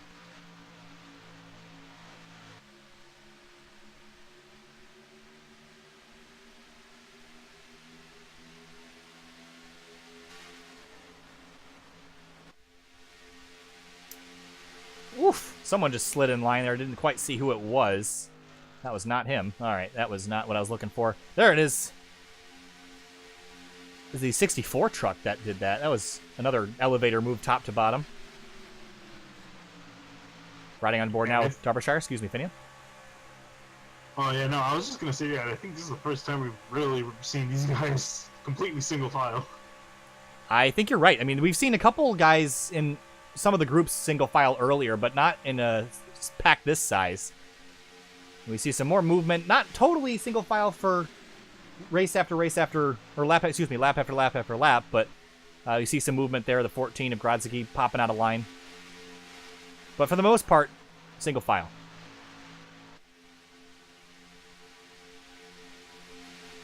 Weaver jumping to the outside lane now. Tired of following around the 25 and 54 Tango, but ducking back in line. I think he's just showing the 83 of Wildenauer and the 60 of Fisher that he's ready to get moving forward.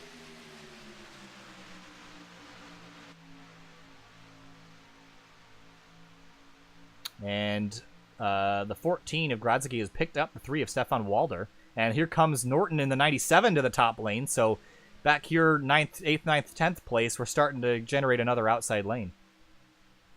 Yeah, these guys do have a lot of time to try to work their way up the front. They're only like 9 car lengths back from the lead, so they can take their time and try to work up slowly. There's the lap truck of Cunatard holding the bottom lane there. Wow, that's going to split everybody up. Whoa, whoa, Ooh. whoa! Oh, that was just uncalled for there. I don't understand that at all. That was just stupid. I'm not sure exactly what was going on there with Cunatard in that 13 Tundra, but whatever just happened there out of turn 4.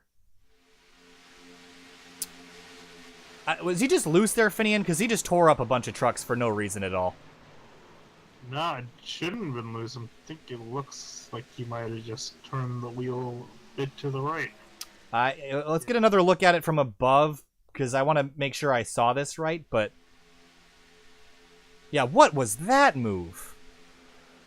Yeah, I'm surprised he went after the 93, though. I thought he might have gone after the 97, maybe? I don't know. I don't remember him having any beef with the 93. Yeah, if I was race control, that would be an automatic park for me. That was absolutely uncalled for. Here they are in the backstretch now. That's the 97 Kate Norton. And he's still out there being a nuisance. I would say this 13 truck has to go and has to go now. There he goes. He just turned the 97 now. Cunatard is just making a fool out of himself at this point. That's just absolutely uncalled for.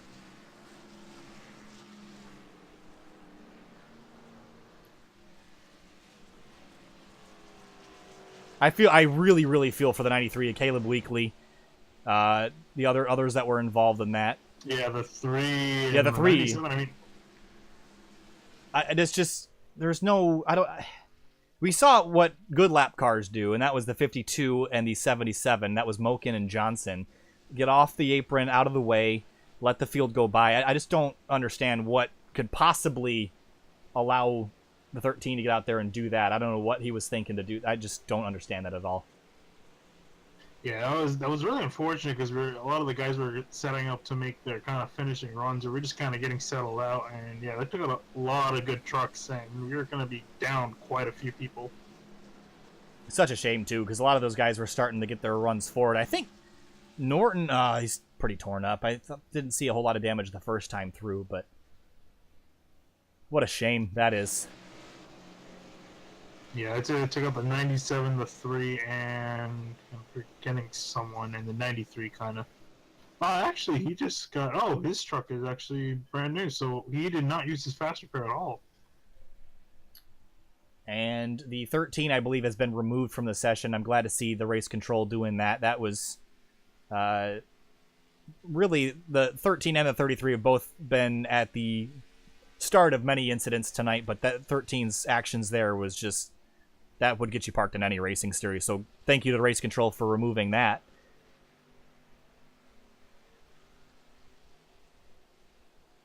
I mean, I get accidents, those happen, but pulling up in front of the field at full speed is just silly. Yeah.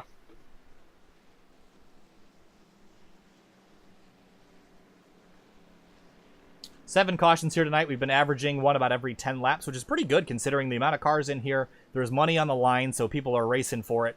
We're getting down, when you cross the line, it'll be 20 laps to go now. And we're starting to get down to the nitty-gritty.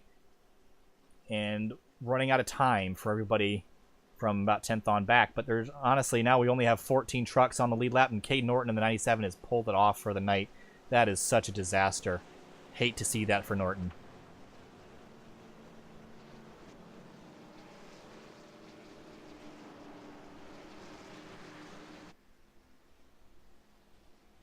On another note, the 15 of Liam Sheen, I believe that is, he got his wave around, so he's back on the lead lap.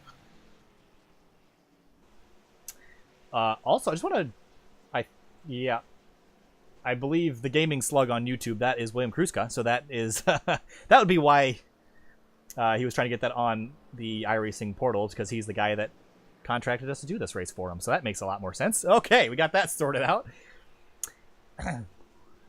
Thanks, William, for that. That's a huge, huge boost for us. We really, really appreciate that. I didn't even know you could just go up there and ask to do it. That's very neat. Don't look for that in the future. Yep.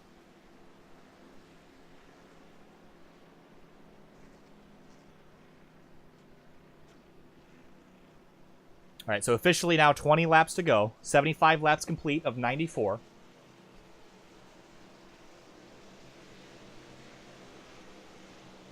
James Miller, Matt Grunberg, Gary Weaver, Wolfgang Wildenauer, and Jeffrey Fisher, your top 5. I think it's the first time I've had 5 cars in a row that I can actually pronounce all their names.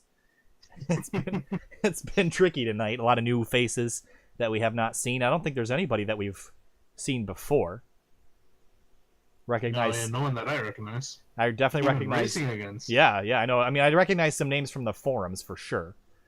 But for the most part, all new guys for us tonight. So again, if your name is mispronounced here tonight, please send me a message, Kyle Heyer, H-E-Y-E-R, on iRacing, or you can just send me an email at simtvbroadcasting@gmail.com.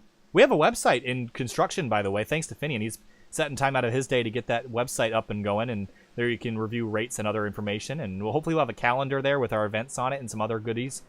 So that's going to be easy for us to organize things for the future. You'll find all of our good links and anything else you need to find there. So that'll be up. We'll give it Finian a couple more weeks to get that set up. So we will announce on the broadcast that is closest to that date when that will be up. So yeah, I was just kind of looking through the field. So yeah, we have 13 trucks on the lead lap, and all of them seem to be like they are in contention. I don't think I see anyone on the lead lap with heavy damage. All right, 2 trucks I'm keeping my eye on for the finish of this race, Finian. Alan Ballachino, Gavin Jones, the 51 and the 12, working together. Both blue Tundras there. There's Smart Water on the 51 and Curb Autosport, or Curb Engine, whatever Curb is. It's a company I see on race cars a lot. I have no idea what it is. Let's see if we can get a close angle here. So those 2 trucks, Curb Records on there tonight. TRD also on that truck. But those vehicles have been working really, really well together. And not a scratch on those trucks. They've both been stayed out of trouble for the most part, too. And we've seen Ballachino charge on restarts on the outside lane, so we know that he's good at anticipating those. So we just got the 1 to green symbol here. Our ticker goes purple.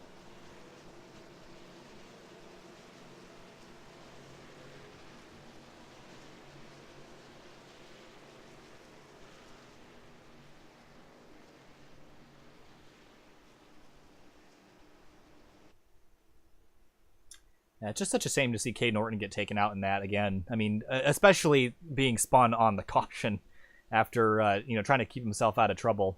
And the 13 comes in after wadding up the field, goes down there on the backstretch and wipes out the 97. So I really feel for Cade. He was really strong earlier in the race.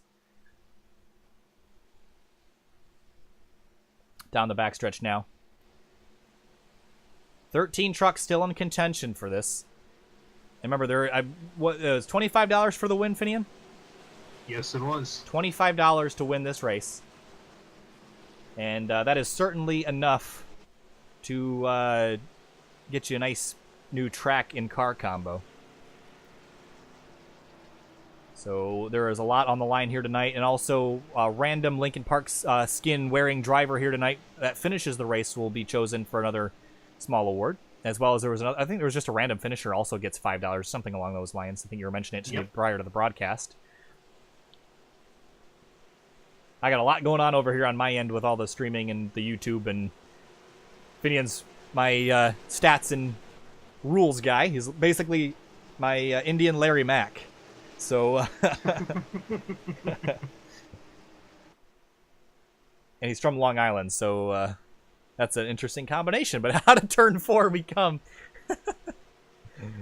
I kid. Gary Weaver and the 25 of James Miller are on that inside lane with the 54 of Matt Grunberg and the 83 of Wolfgang Wildenauer starting on the outside lane. We're coming now down less than 20 laps to go. I think it'll be 18 to go this time by.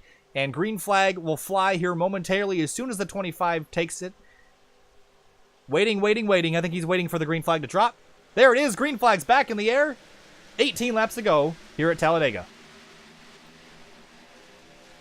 Yeah, the 14 got a decent... Sorry, not the 14. The 41 got a decent start on the inside. And seems the 54 is going to have a hard time getting down to the inside to help the 25 out.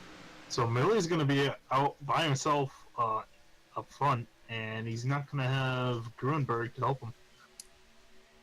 Interesting to see the 54 didn't tuck in there. I would have thought he would have tucked in behind the 41. Maybe wait for Weaver to jump out and join another teammate.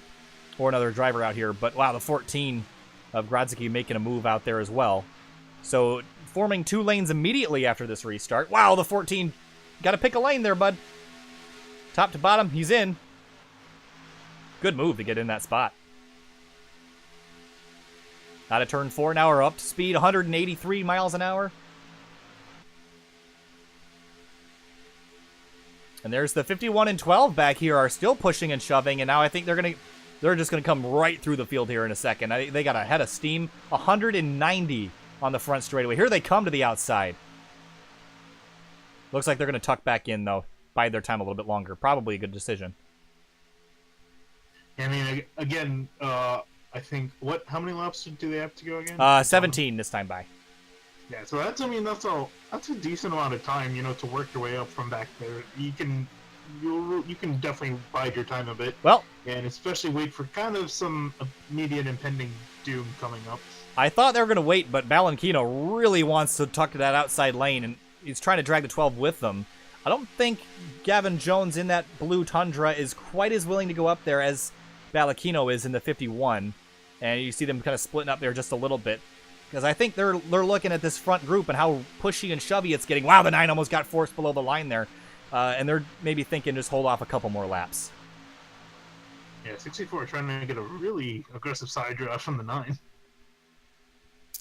Side draft or a door slam. It was almost both. At Ricky Stenhouse. Yeah, there it is. Down the back straightaway now for the 79th time here tonight.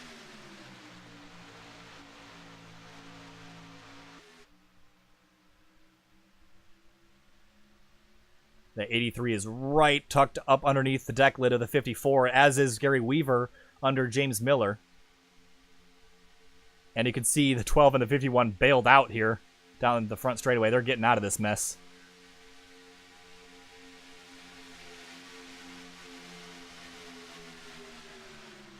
Yeah, that top lane is really, really getting aggressive. These guys are right on top of each other. Right on board now with Derbyshire in the 64, looking at where do you go here? You're boxed in. 3 guys on the bottom, 3 on the top.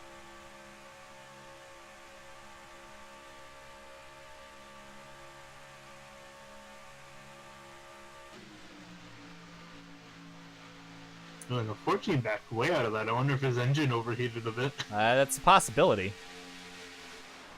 And it's calming down just a little bit. You see guys starting to kind of fall back in line. And because they're doing oh, look out. Wow, the 60 of Fisher jumped way outside and was able to pick up the 54 of Gruenberg.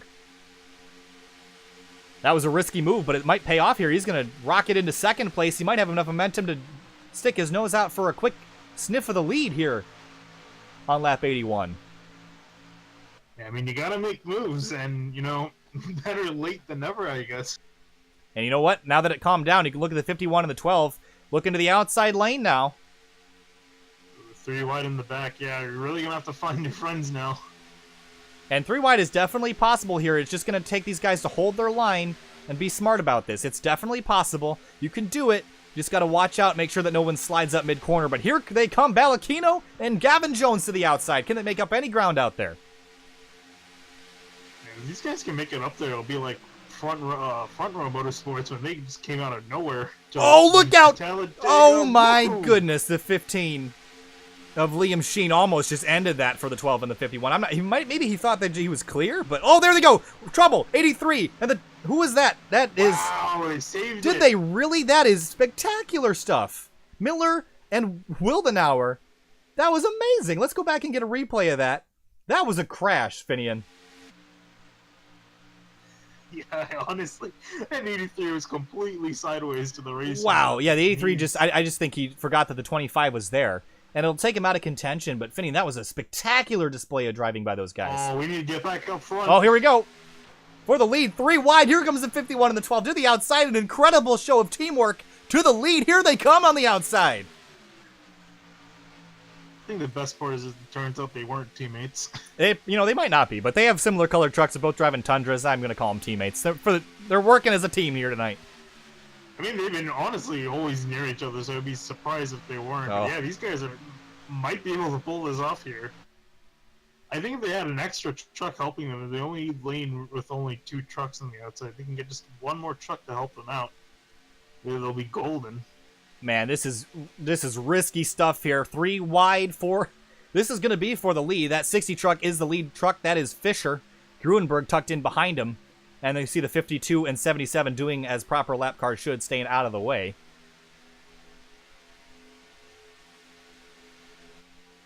Oh, the 51 and 12 got unhooked there just for a second. Killed their momentum. A spectacular effort, but they still got time left to go.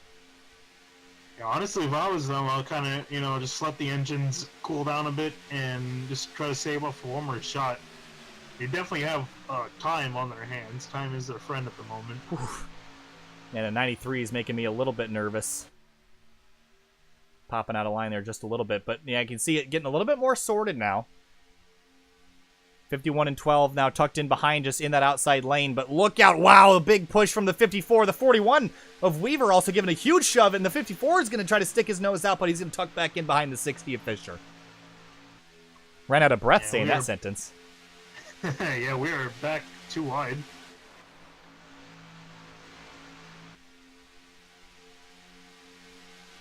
Oh, wow. These guys are moving all over the place. I'm getting really nervous here. Now, this is 10 laps to go this time by here, Finian, so the time is running out. And here come the 51 and the 12 along the outside again. 10 laps to go here at Talladega for the Chester Bennington Memorial 250. And those blue Tundras on that outside lane, they're making ground little by little. It's 10 laps to go, and we have these 10 trucks in the frame right here. These guys pretty much are the only guys that have a shot. Oh, man, look out. Oh, are we 4 wide? We're pretty close to it if we're not. Oh, my goodness, Finian. They're using every inch of the racing surface. On blimp cam, just because I'm missing too much if I do anything else, but man, they're making me nervous. I don't think we're done. We're crashing yet, though, Finian. Sorry about that. Oh, no, at the rate they're going at, no, definitely not. The 93 looks like he's going to help the 51 on the 12, but he's dropped back below to the inside line. Grabbed the wrong camera there, but here we are back. 51 and 12 still making ground on the outside. Oh, Weaver jumped up there. Almost wanted to get in front of him, but didn't quite make it. Yeah, if anything else, these guys are definitely get points for perseverance, and ooh, 51's going to join. Wow, Weaver jumped up right in front of the 51. I don't think Balakino is super thrilled with that. That was kind of a late move, but he made it work, so more power to him. But that outside row might have a run here coming off of turn 4. Coming back now to 8 to go. That 41's checking up that outside lane, though. They were making progress. Oh, they're getting a little bit slidey now.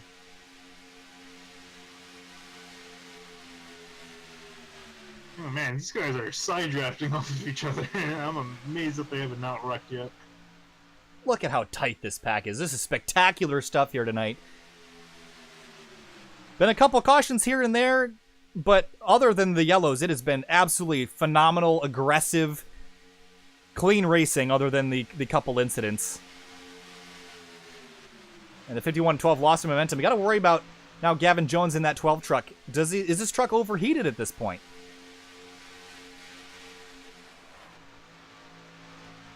Honestly, it might be, but if you can give it about a lap or 2 of cooling, the engine temp should come down enough. And also, I want to just say shout out to the 15 as he's looking to go to the outside. He was a lap down for quite a bit of this up towards the end, and he's back up in 9th. Funny you say he's 9th. He's literally looks like he could be 3rd right now with how close he is to the leader. Look out, the 14 is slipping and sliding. Such a tight pack here. Not a lot of room to play with here. Oh, man, these guys are everywhere. Down the back straightaway now. Heading into turn 3. We're coming back now to 6 laps to go. And that 51 and 12 combination is moving just a little bit closer to the front. Balakino's tasting 6th right now. Oh, look out. Wow! To the outside, the 15 truck, an incredible move to the outside lane. That was about as close as you can make it, and now the 14 went to try to make it. They couldn't get there. Oh, the 51 goes in the middle. We cannot keep up with this. We need another commentator. I think the 51 just bailed on the 12 truck. I think they realized they're going to have to separate to make any more ground. Every man for himself now, coming back to 5 to go.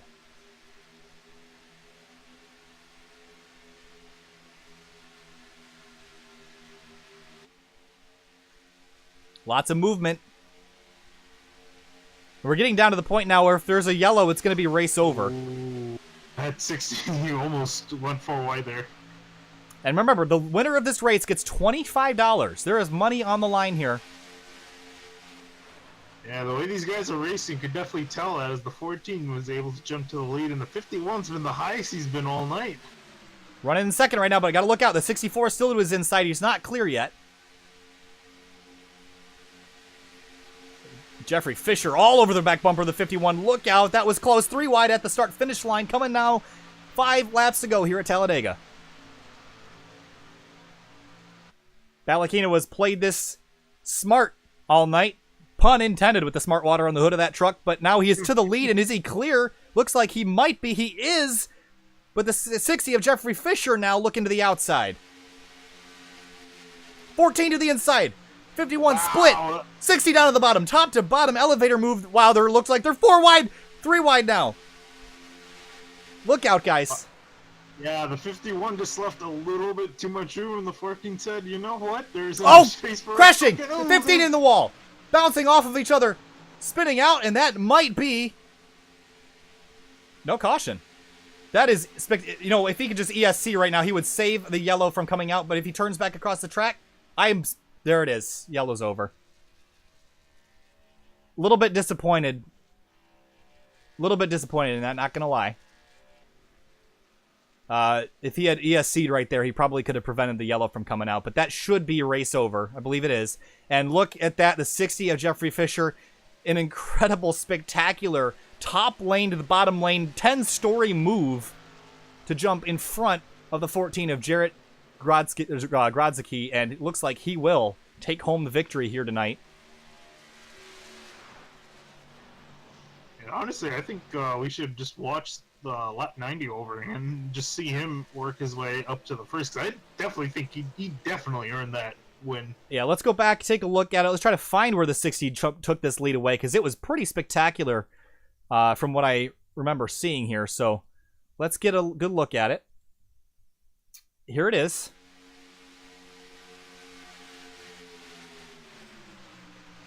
Top to the bottom. What a move that was. Let's get another angle. I want to see that from the rear of Fisher's vehicle here. Getting a big push from the 54 of Gruenberg. He gets down to turn 3. The spotter clears him, and he just takes it. Lane change. No blinker required. Top to bottom. In front of Grodzicki there in the 14. And you know what that means for the 60 is that is a race victory here tonight.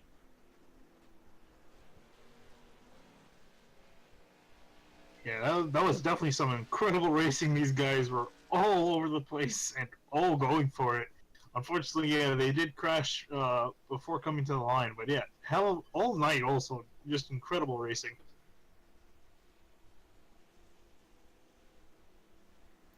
I will second that, Finney, and this has been some of the most... We haven't... Is this our first plate race? I think it is. I mean, if you want to count Monza from over the weekend. Not really. It's not technically a plate race. It's a super speedway race, yes, but this is our first actual plate race commentating, and what a race it has been. Absolutely, you said it, Finney, spectacular racing all night long. 8 cautions, so kind of a lot of yellows, but a couple of those were caused by the same trucks. Then one of them was removed for pretty silly driving etiquette. But for the most of the night, and there's a couple of yellows that shouldn't have happened. Maybe... Perhaps a little bit disappointed in Liam Sheen there for not ESCing, but you can't fault him for wanting to stay in it and, you know, staying on the lead lap and all that. So can't fault him for that. Just we almost didn't have the yellow there to close out this race, and it was gearing up to be a spectacular finish. Either way, Fisher absolutely earned that.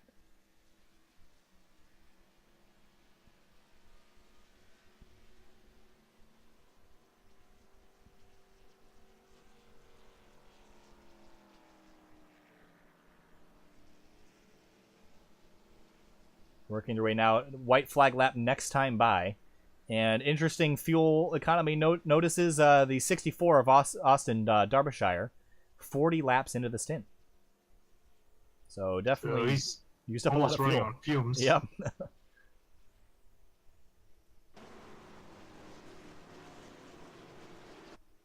Oh, little bit of we just missed that. We're going to grab a replay of that real quick for you.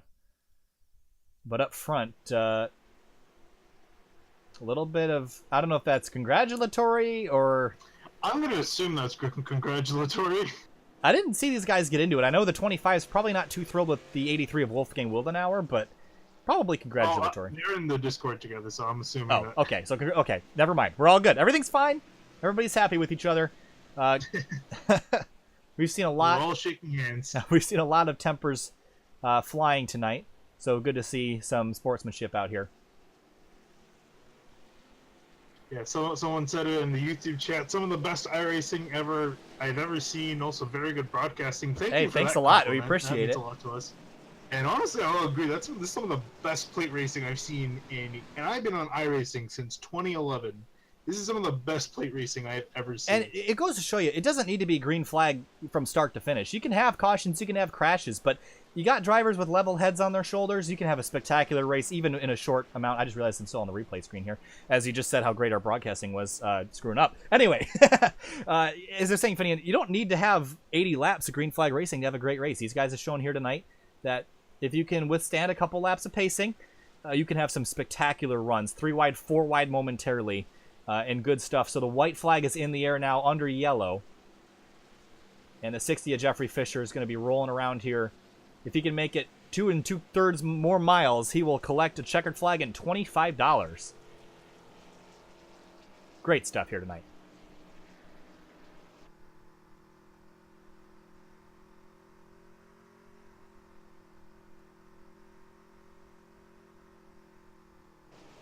Oh, I need to take a breath. I'm hungry. I worked a 6-hour shift at the local ice cream store. Got out of there, came straight down to the basement, get broadcasting fired up. So I'm looking forward to getting a nice big meal after this. But don't go away once we cross the checker flag and the checker stripe here, because we got a couple interviews coming your way, provided the drivers are around and willing to give them. We'll probably give podium, and then we got to interview the 51 of Alan Ballacchino. That was a spectacular advancement forward, and maybe a couple other drivers. We'll make this an extended interview session here towards the end, as long as we can get everybody.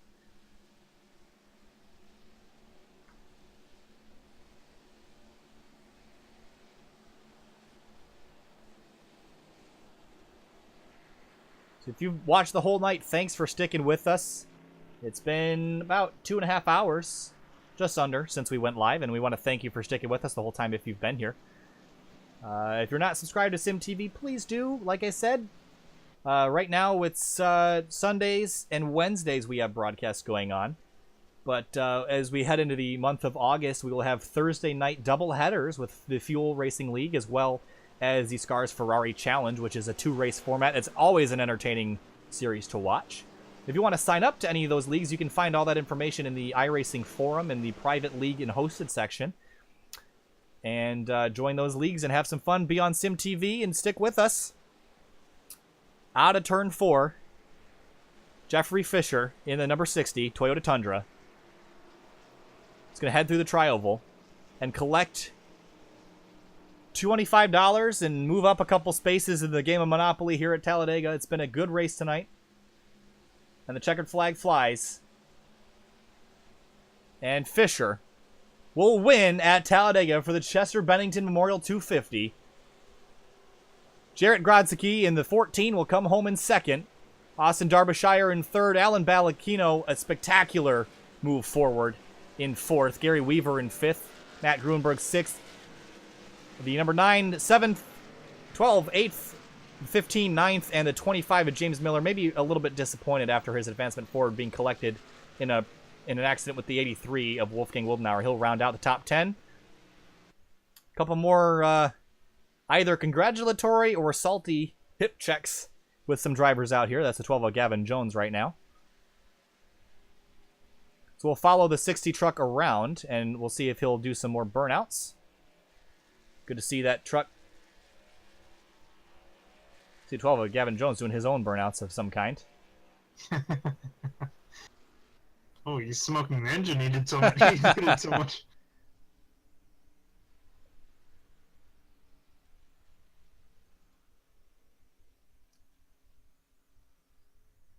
And we got a request to interview the 52 of Matthew Moken. We might just have to do that just by popular demand. I think that's I think the fan vote says that Matthew Moken's got to get an interview, and I honestly, the dude deserves it. Drove from the back to the front, 2 laps down just to get collected in another wreck. I want to thank. He's been driving this entire time, so I think just for that, for sticking around, he finished 8 laps down. So and he pulled out a top 15, so worked out for him a little bit. I want to thank again everybody on YouTube watching. Thanks a lot for the compliments. Means a lot to us as a young commentating group. Just 2 guys in college trying to make ends meet here, and Finian was the one that convinced us to do this, or convinced me to do this, rather. I wasn't totally on board back in February, and he convinced us. I keep saying convince us. I was the only one that needed convincing. But here we are, a couple months later. And Jeffrey Fisher in the 60 is going to come back to the checkered stripe, and hopefully we'll see some nice burnouts here. Down by the start-finish line.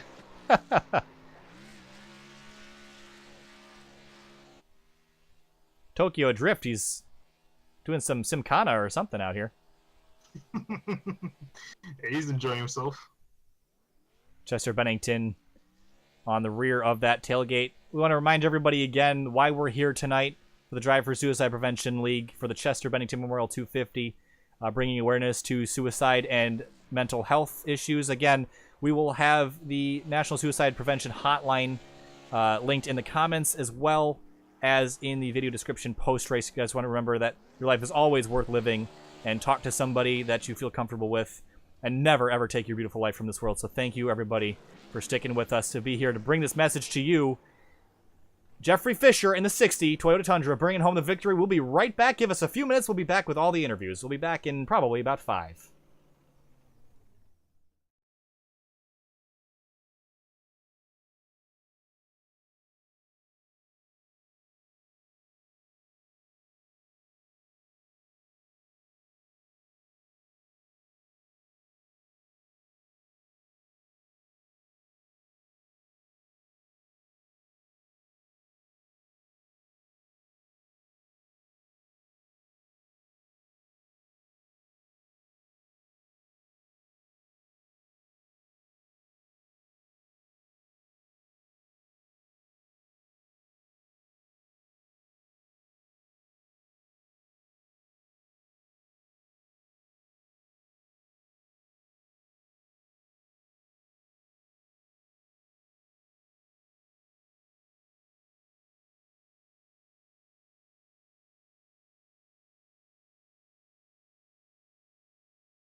Welcome back to Sim TV here. We're here with Jeffrey Fisher, driver of the number 60 Toyota Tundra.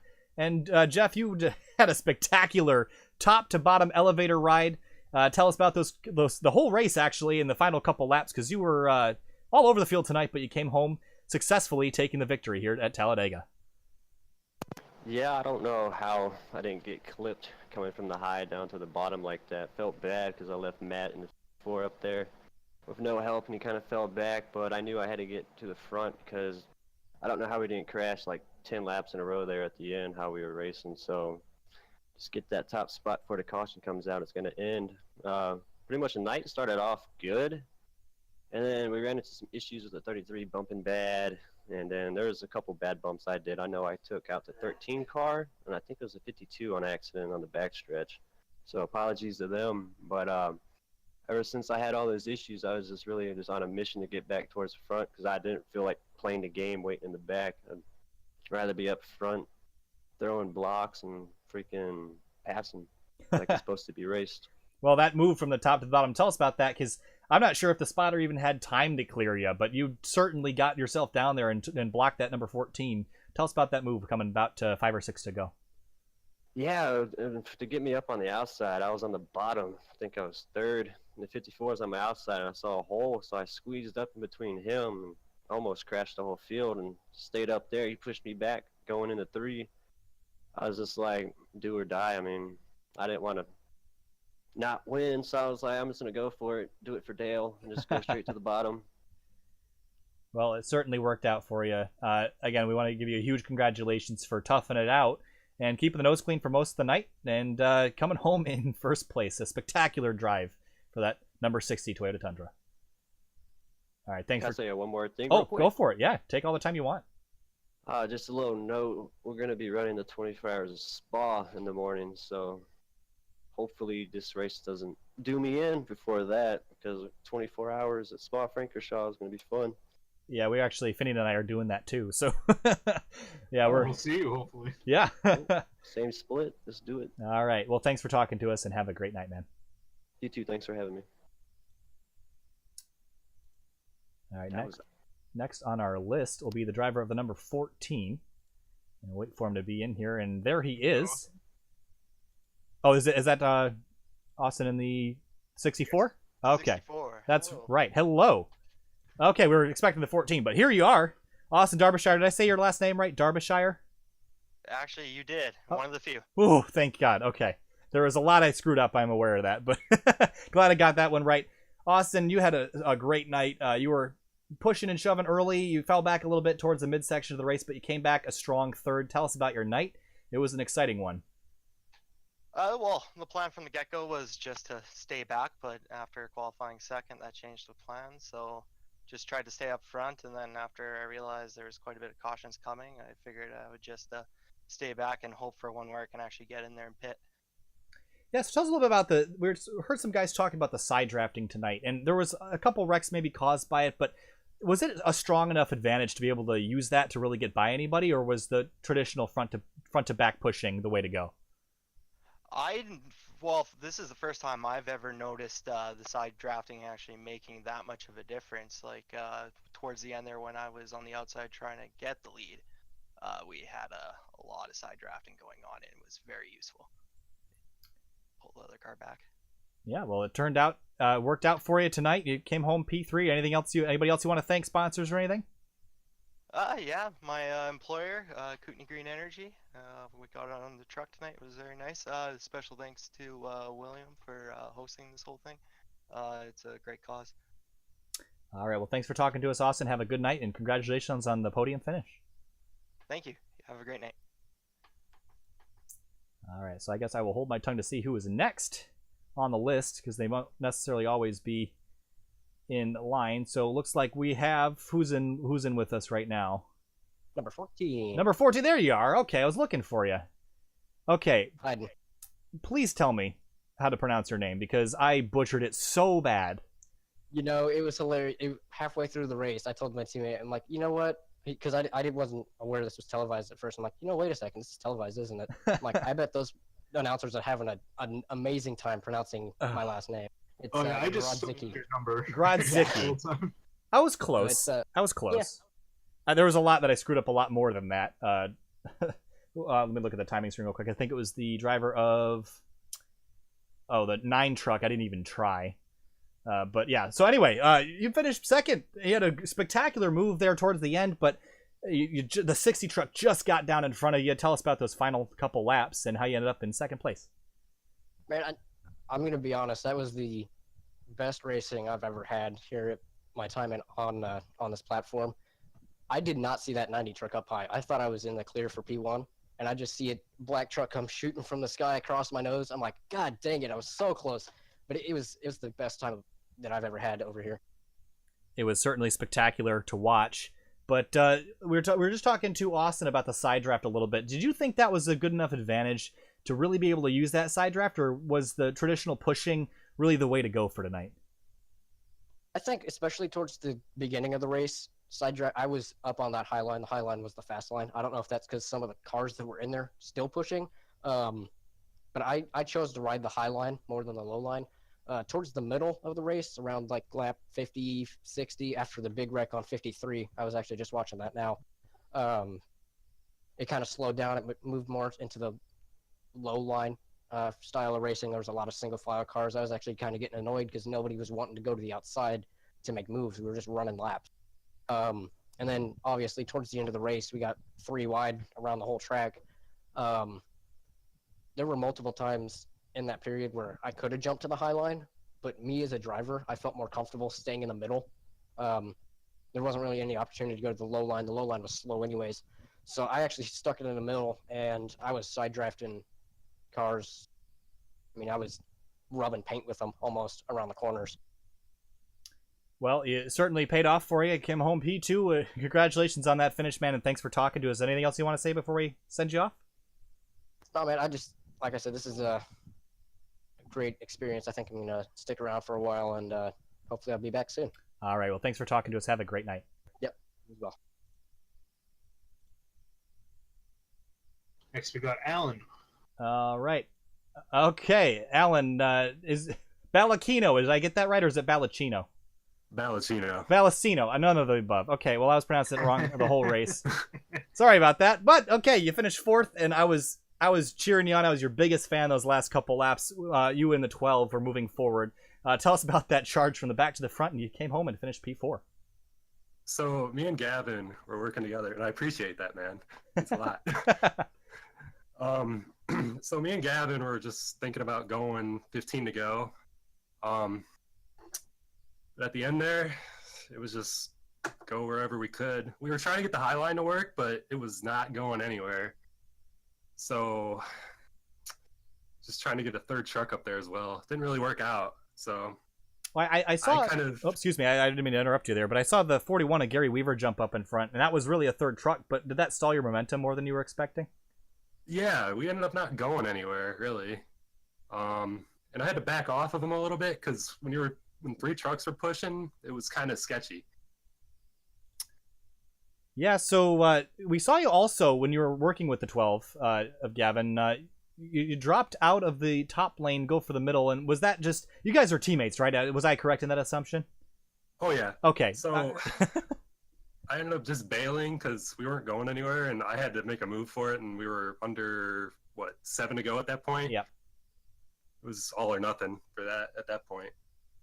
Yeah, but it definitely paid off for you, Alan. You came home in 4th. It was a spectacular finish, and like I said, you guys were doing the God's work up there in the top line, rolling forward. It was spectacular to watch, and I just want to thank you for putting on a show those last couple laps. It was great to watch.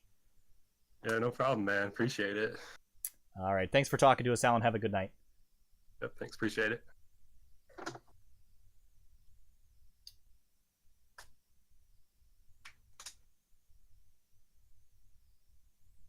All right. Who are we with now? The Discord names are a little off. Is this... Let's see. Is that driver number 54, or is that Gary Weaver? Who are we talking with? Number 52, Matt Moquin. There we go. Yes. By popular demand. He is here.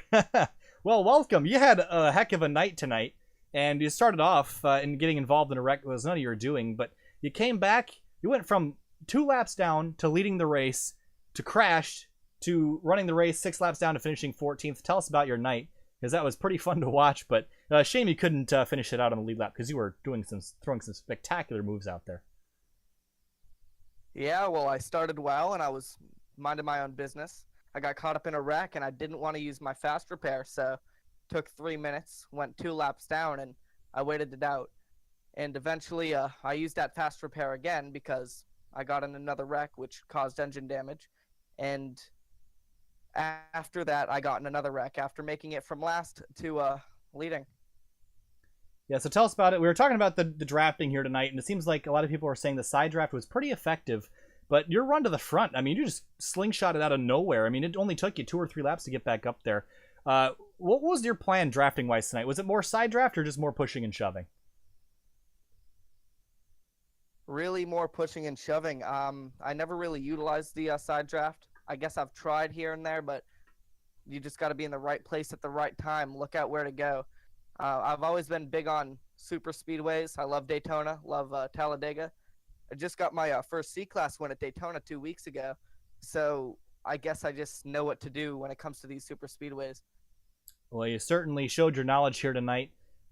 Spectacular run forward. We were really rooting for you to stay up front, but Talladega giveth and Talladega taketh away, and you ended up 14th, a couple laps down, but it was a spectacular effort tonight, Matthew, and thanks for talking to us.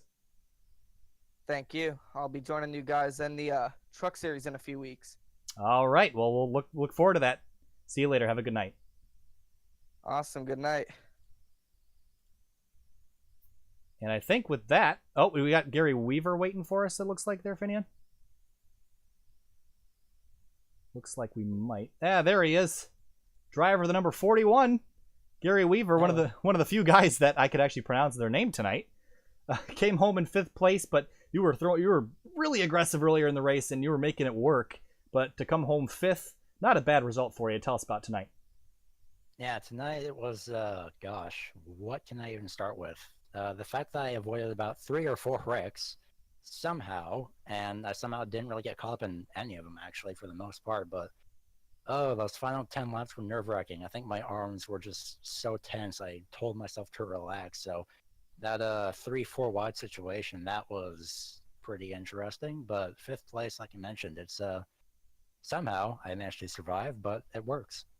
With a couple laps to go, you jumped up in front of, I believe it was the 51 and the 12 that were hooked up on the high lane. You jumped up there and barely made it, but that line didn't really go anywhere. So was that something that you could do? I mean, we saw a lot of top to bottom moves, and that's actually how the 60 of Jeffrey Fisher won the race. But was the bottom to the top thing, was that a valid move? Could you make that and be able to make up ground on the guys on the bottom?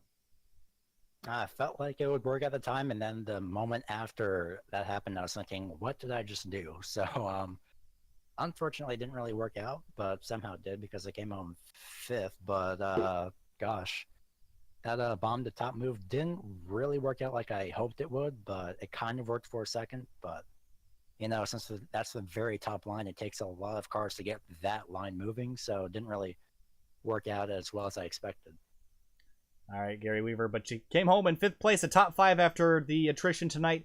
Still a pretty good finish, I'd say. Great finish, actually, and you were looking like an expert out there with those moves. So congratulations on the P5 finish, and thanks for talking to us. All right, thanks. Have a good night.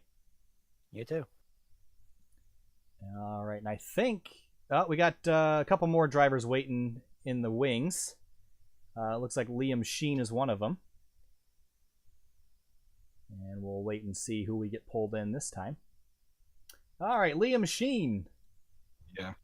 The driver of the number 15 truck. Tell us about your night. You came home a top 10 finish.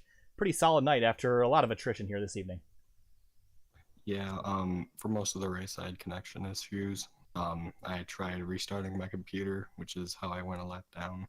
And I had to time everything right with the cautions. And I really couldn't hold the draft, but other than that, I got it through it pretty good. So yeah, pretty fun race at the end.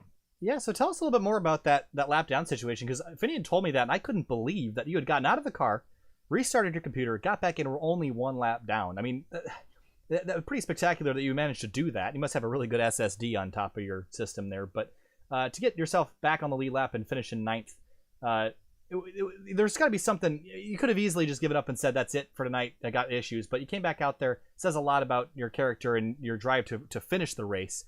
But what kept you going? Was it the beautiful $25 prize money at the end, or teammates out there? Or what made you come back? It was more about like trying to finish the race. I'm kind of a guy who just wants to finish the race that I start. So whether that's 54 laps down or 1 lap down or no laps down, it's all about finishing the race. All right, Liam, but you certainly finished, and you finished in the top 10. Not a bad result after the carnage out there tonight, so thanks for talking to us, and we're glad you came back and finished. Yep, no problem.